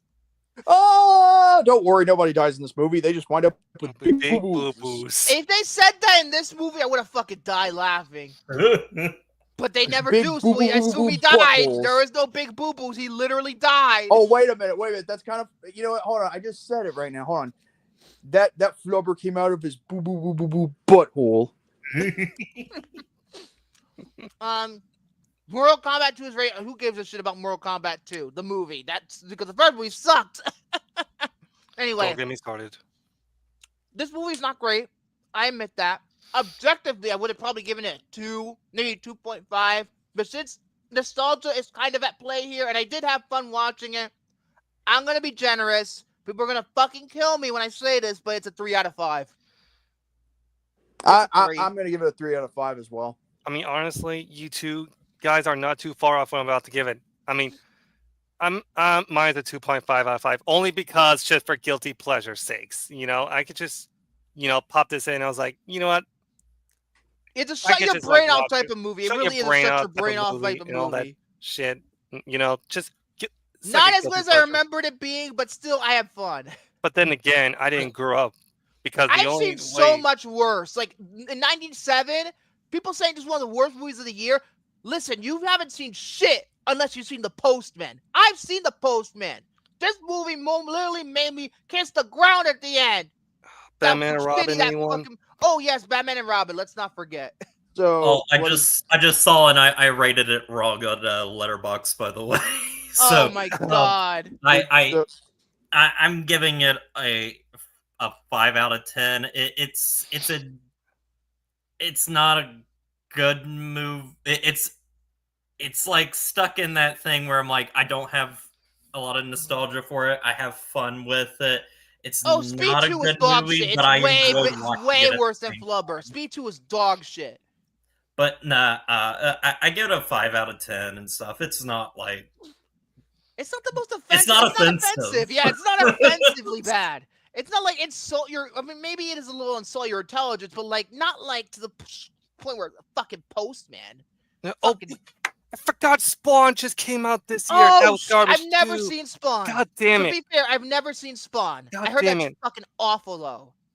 Dude, the visual effects in that movie. I heard, and ILM did those too. ILM did the effects for Flubber with the Flubber effects, and they did Spawn the same year. Woo! What a year! This has ILM, what the hell was going on in '97? And I love ILM. And ILM, the special editions would look like crap because of the initial special editions, and then Spawn, then Flubber. It's almost a par with Ultraviolet. Oh my god. I have not seen a single frame from Ultraviolet. Oh, dude, Ultraviolet it's is a terrible movie. I've seen it awful. on TV once. It's not a good movie. Like the scene where she was on the bike, outrunning those guys. Holy shit! Dude, it looks so bad. awful. You seen that scene with the ball? That one ball going into the building? Oh my god, that looked nasty. Awful. Okay.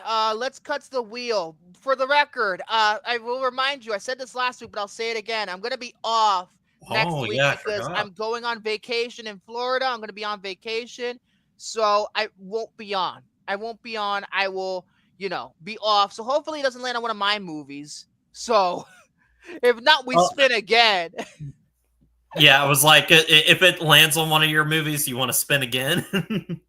Of course. Let's 3, Okay. 2, 1, press now. Hopefully it's a movie that I don't want to review because. Oh, you gotta be kidding me! No, we are not doing Tarzan because I want to be there for that. It's my favorite Disney animated feature. We're spinning again. Okay, we'll give you that. Oh. Another movie that I fucking love. Come on, what is with this Cars?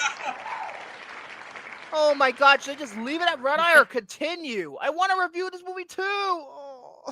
Oh. Okay, third time's the charm. Okay. Third time is the charm. I know I'm cheating the real, but I'm not gonna be. Count it. I'm not gonna be on. Oh! Oh wait, no! Stop it! Stop it! Stop! I wanted to land on Battlefield Earth so I don't have to talk about it. No, you're talking my best movie in 2011. Give me a fucking break. No, this is going horribly. Oh no! It's just getting worse and worse for you. I heard that movie is bad. You're gonna suffer.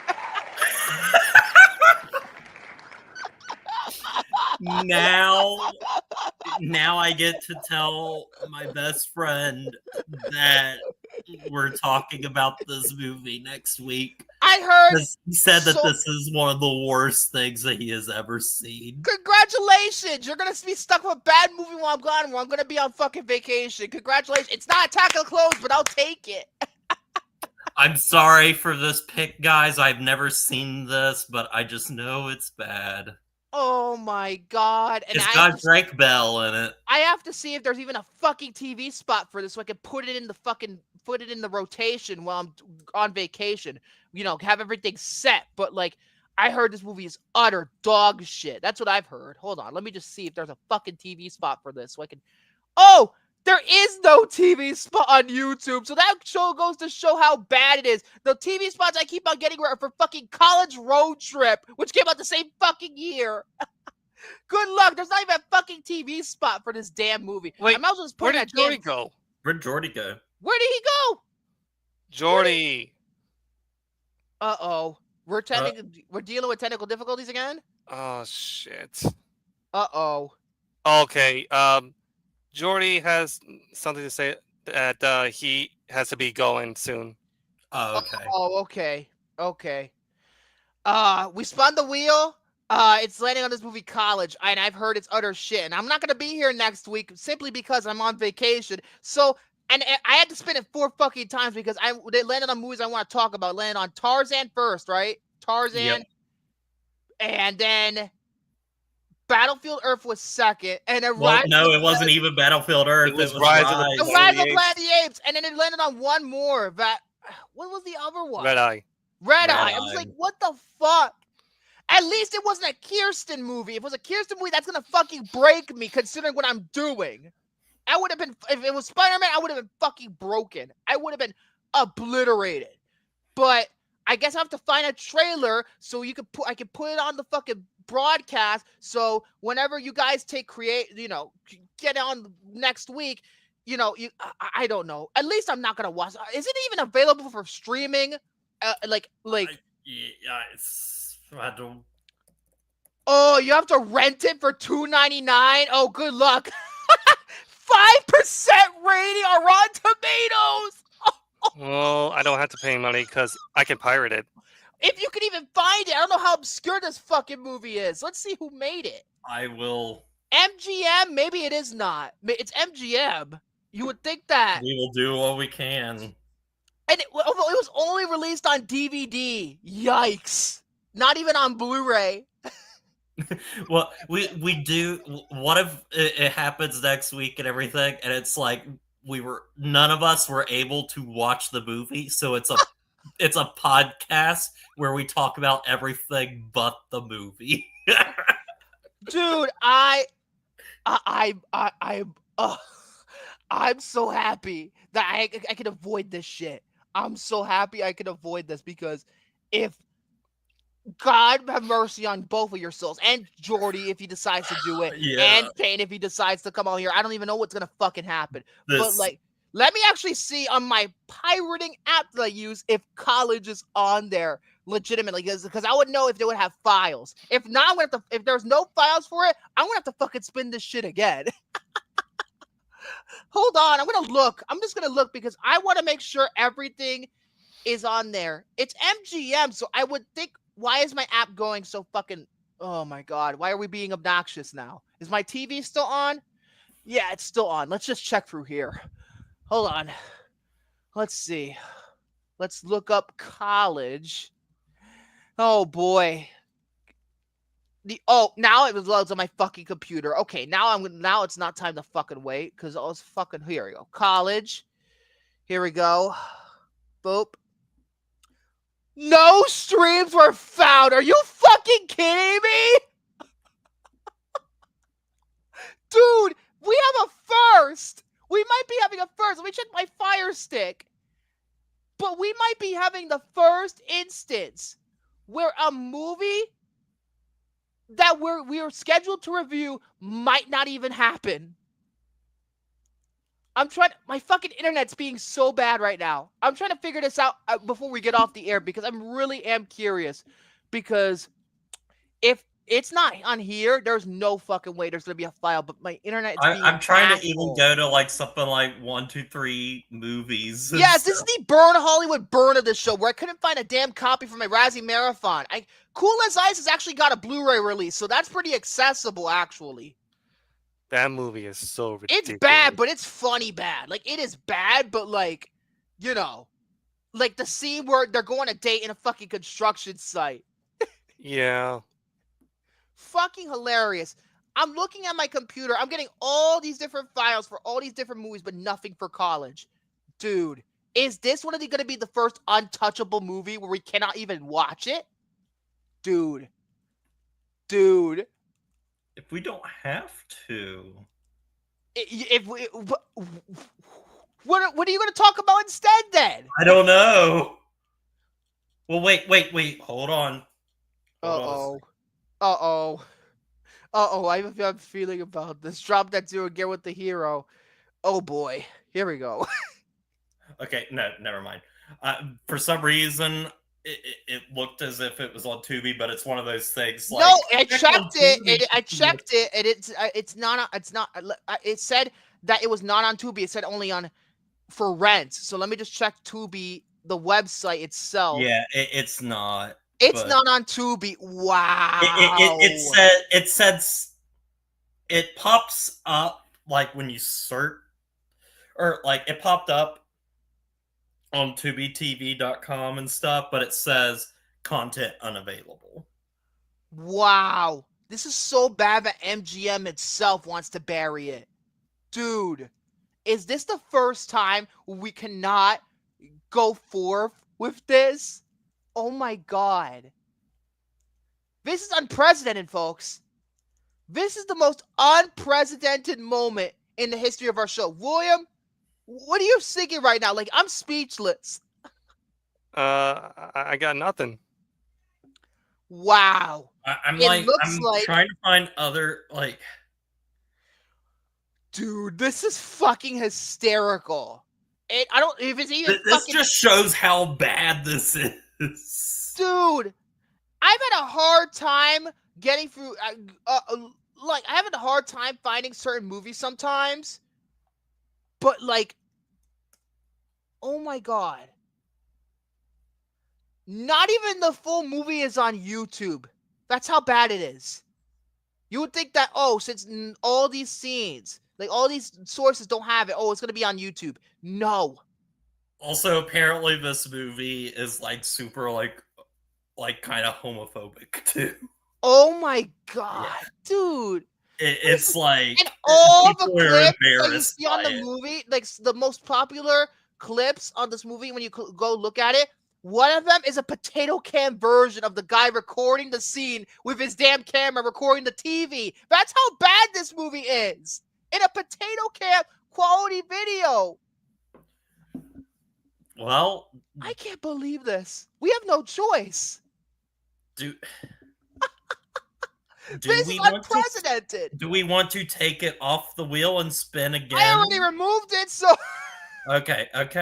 let's just go ahead and spin the wheel for what? The fifth fucking time? Here is what will happen. I will be on here next week. My best friend has... I will go ahead and say this here. I will say what my topic will be next week. Right now? Yep. What is it? I will watch College. Oh, may God have mercy on your soul. Oh my god, this is unprecedented. Spin it again. Oh boy. Yay, I don't have to review my least favorite Harry Potter movie. Goodbye. Yay! I don't have to review my least favorite Harry Potter movie. Yeah, it's my least favorite. It's a rehash of the original. That's what it is. Chamber of Secrets pretty much just a rehash. And it's overlong too. That movie's almost 3 fucking hours. So don't do that. Thank God I don't have to review it. I can go back to Prisoner of Azkaban and I'm like, I would probably have struggled to talk about the movie anyway because it's my least favorite. But like, I love most of Harry Potter movies. This is the one I don't like. Yeah, and I love this one a lot. I mean, I love those first two. Because a lot of people hate, or like not a lot of people, like people hate like Order of the Phoenix. No, I like Order of the Phoenix compared to this. I like Order of the Phoenix. I can defend Order of the Phoenix. So yeah, we'll review I can defend that next week. any of the David Yates Harry Potter movies. And I will take the L on my movie selection, and I will review it anyway for your guys' viewing pleasure. Oh my god, dude. William, be grateful you don't have to review College. Be grateful. Well, yeah, I feel grateful. I'm almost imagining, like, I tell my best friend, I'm like, hey, can I borrow College? And then he's like, and then he'll be like, you can keep it. Just like Zoom. What? Oh my gosh. It could be like, we could be like the Sisterhood of the Traveling Pants, and we just keep we send the movie to each other in the mail or something. Oh my god! There's only three trivia facts on IMDb. Only 3 trivias on IMDb. That is pathetic. There was nothing about the production. There's only 1 sentence in the production on Wikipedia. It says, quote, many of the scenes of the actors at university are filmed at the campus of Tulane University in New Orleans and Grace King High School and Melodry in January 2007. And guess what? In that one, it says citation needed. So we don't even know. It could be fake. Oh my god. What? What? What? I will have to pay money to watch College. Why? You don't know. Because he no longer has it. Oh my god! He said I asked if he still owned the college, and he said, no, I do not. I had it way long ago and should have given it to and he thinks he gave it to the pawn shop. Maybe it's still there. Maybe I could get it for like $1. Oh my God.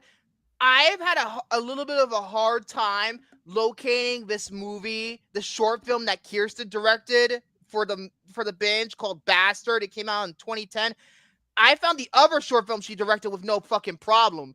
But this one I had a hard time finding, and I still can't find it. So I don't even think I'm even going to include that in the final binge. Yet she's not in it. She only directed it. So maybe that was just me trying to go extra credit. But like, Jesus Christ. Who or what is Weebo? That's the robot in this movie, Flubber. It's the robot. You know, the yellow flying thing. The copy of the extended cut of The Punisher was easier to find than this, and I was barely able to get that. I have no words. This might as well be like fucking highlight of the night because of how fucking like shocking this is. Like, dude, how could it could be this hard? MGM, a major studio. Amazon technically owns this movie. It's crazy because if you look hard enough, everything is available on the internet. We have to get out of here. Williams, we're about to go to bed. Yeah, Jordy I just want to leave. say that yeah, it was good times, and yeah, you guys take good care. Wow, everybody's tired today. So I won't be seeing you next week, but Peace. Everybody else, stay tuned for when they talk about Chamber of Secrets and Jared talks about fucking college. I'll be back in the week afterwards. Hopefully. Oh, wait! We have to cover one more thing. What the fuck's gonna happen with the wheel when I come back? Oh, shit. We need to spin again! No! I'm tired of shit. I've had a long-ass day. Anyways, I'm going to head out to bed, guys. I'm spinning it for when I come back next week, and we're getting out of here right after I fucking spin this shit. Take care, guys. All right, take care. See you in about 2 weeks. Wait, okay, we're spinning this one more time. We have to come. And then there were 2. Okay. Oh my God. This is a crazy episode. No. Just wow. Just wow. What the fuck? William! You left at the wrong time! Oh my God! That's what you have to look forward to. That's your grand return. This piece of shit.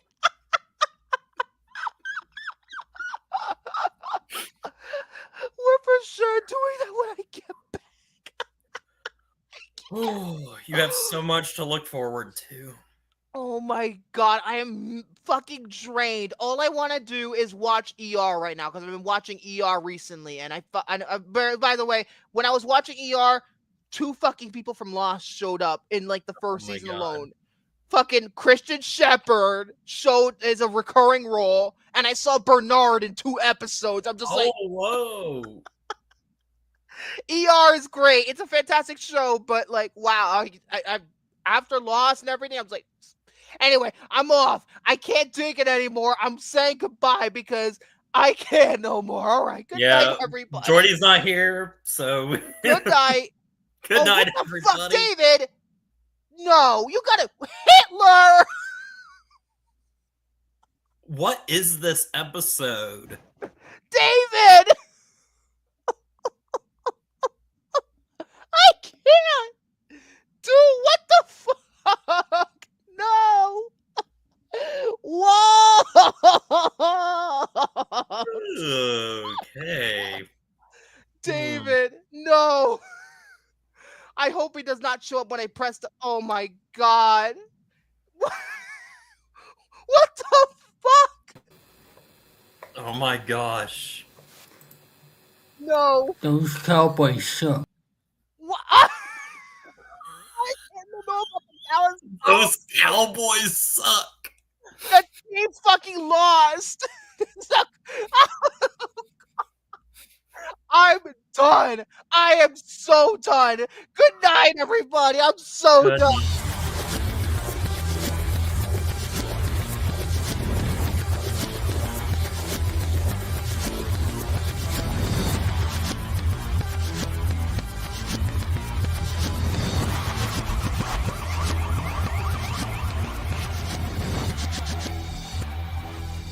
There's a formula to it. A very simple formula. Everybody's a suspect.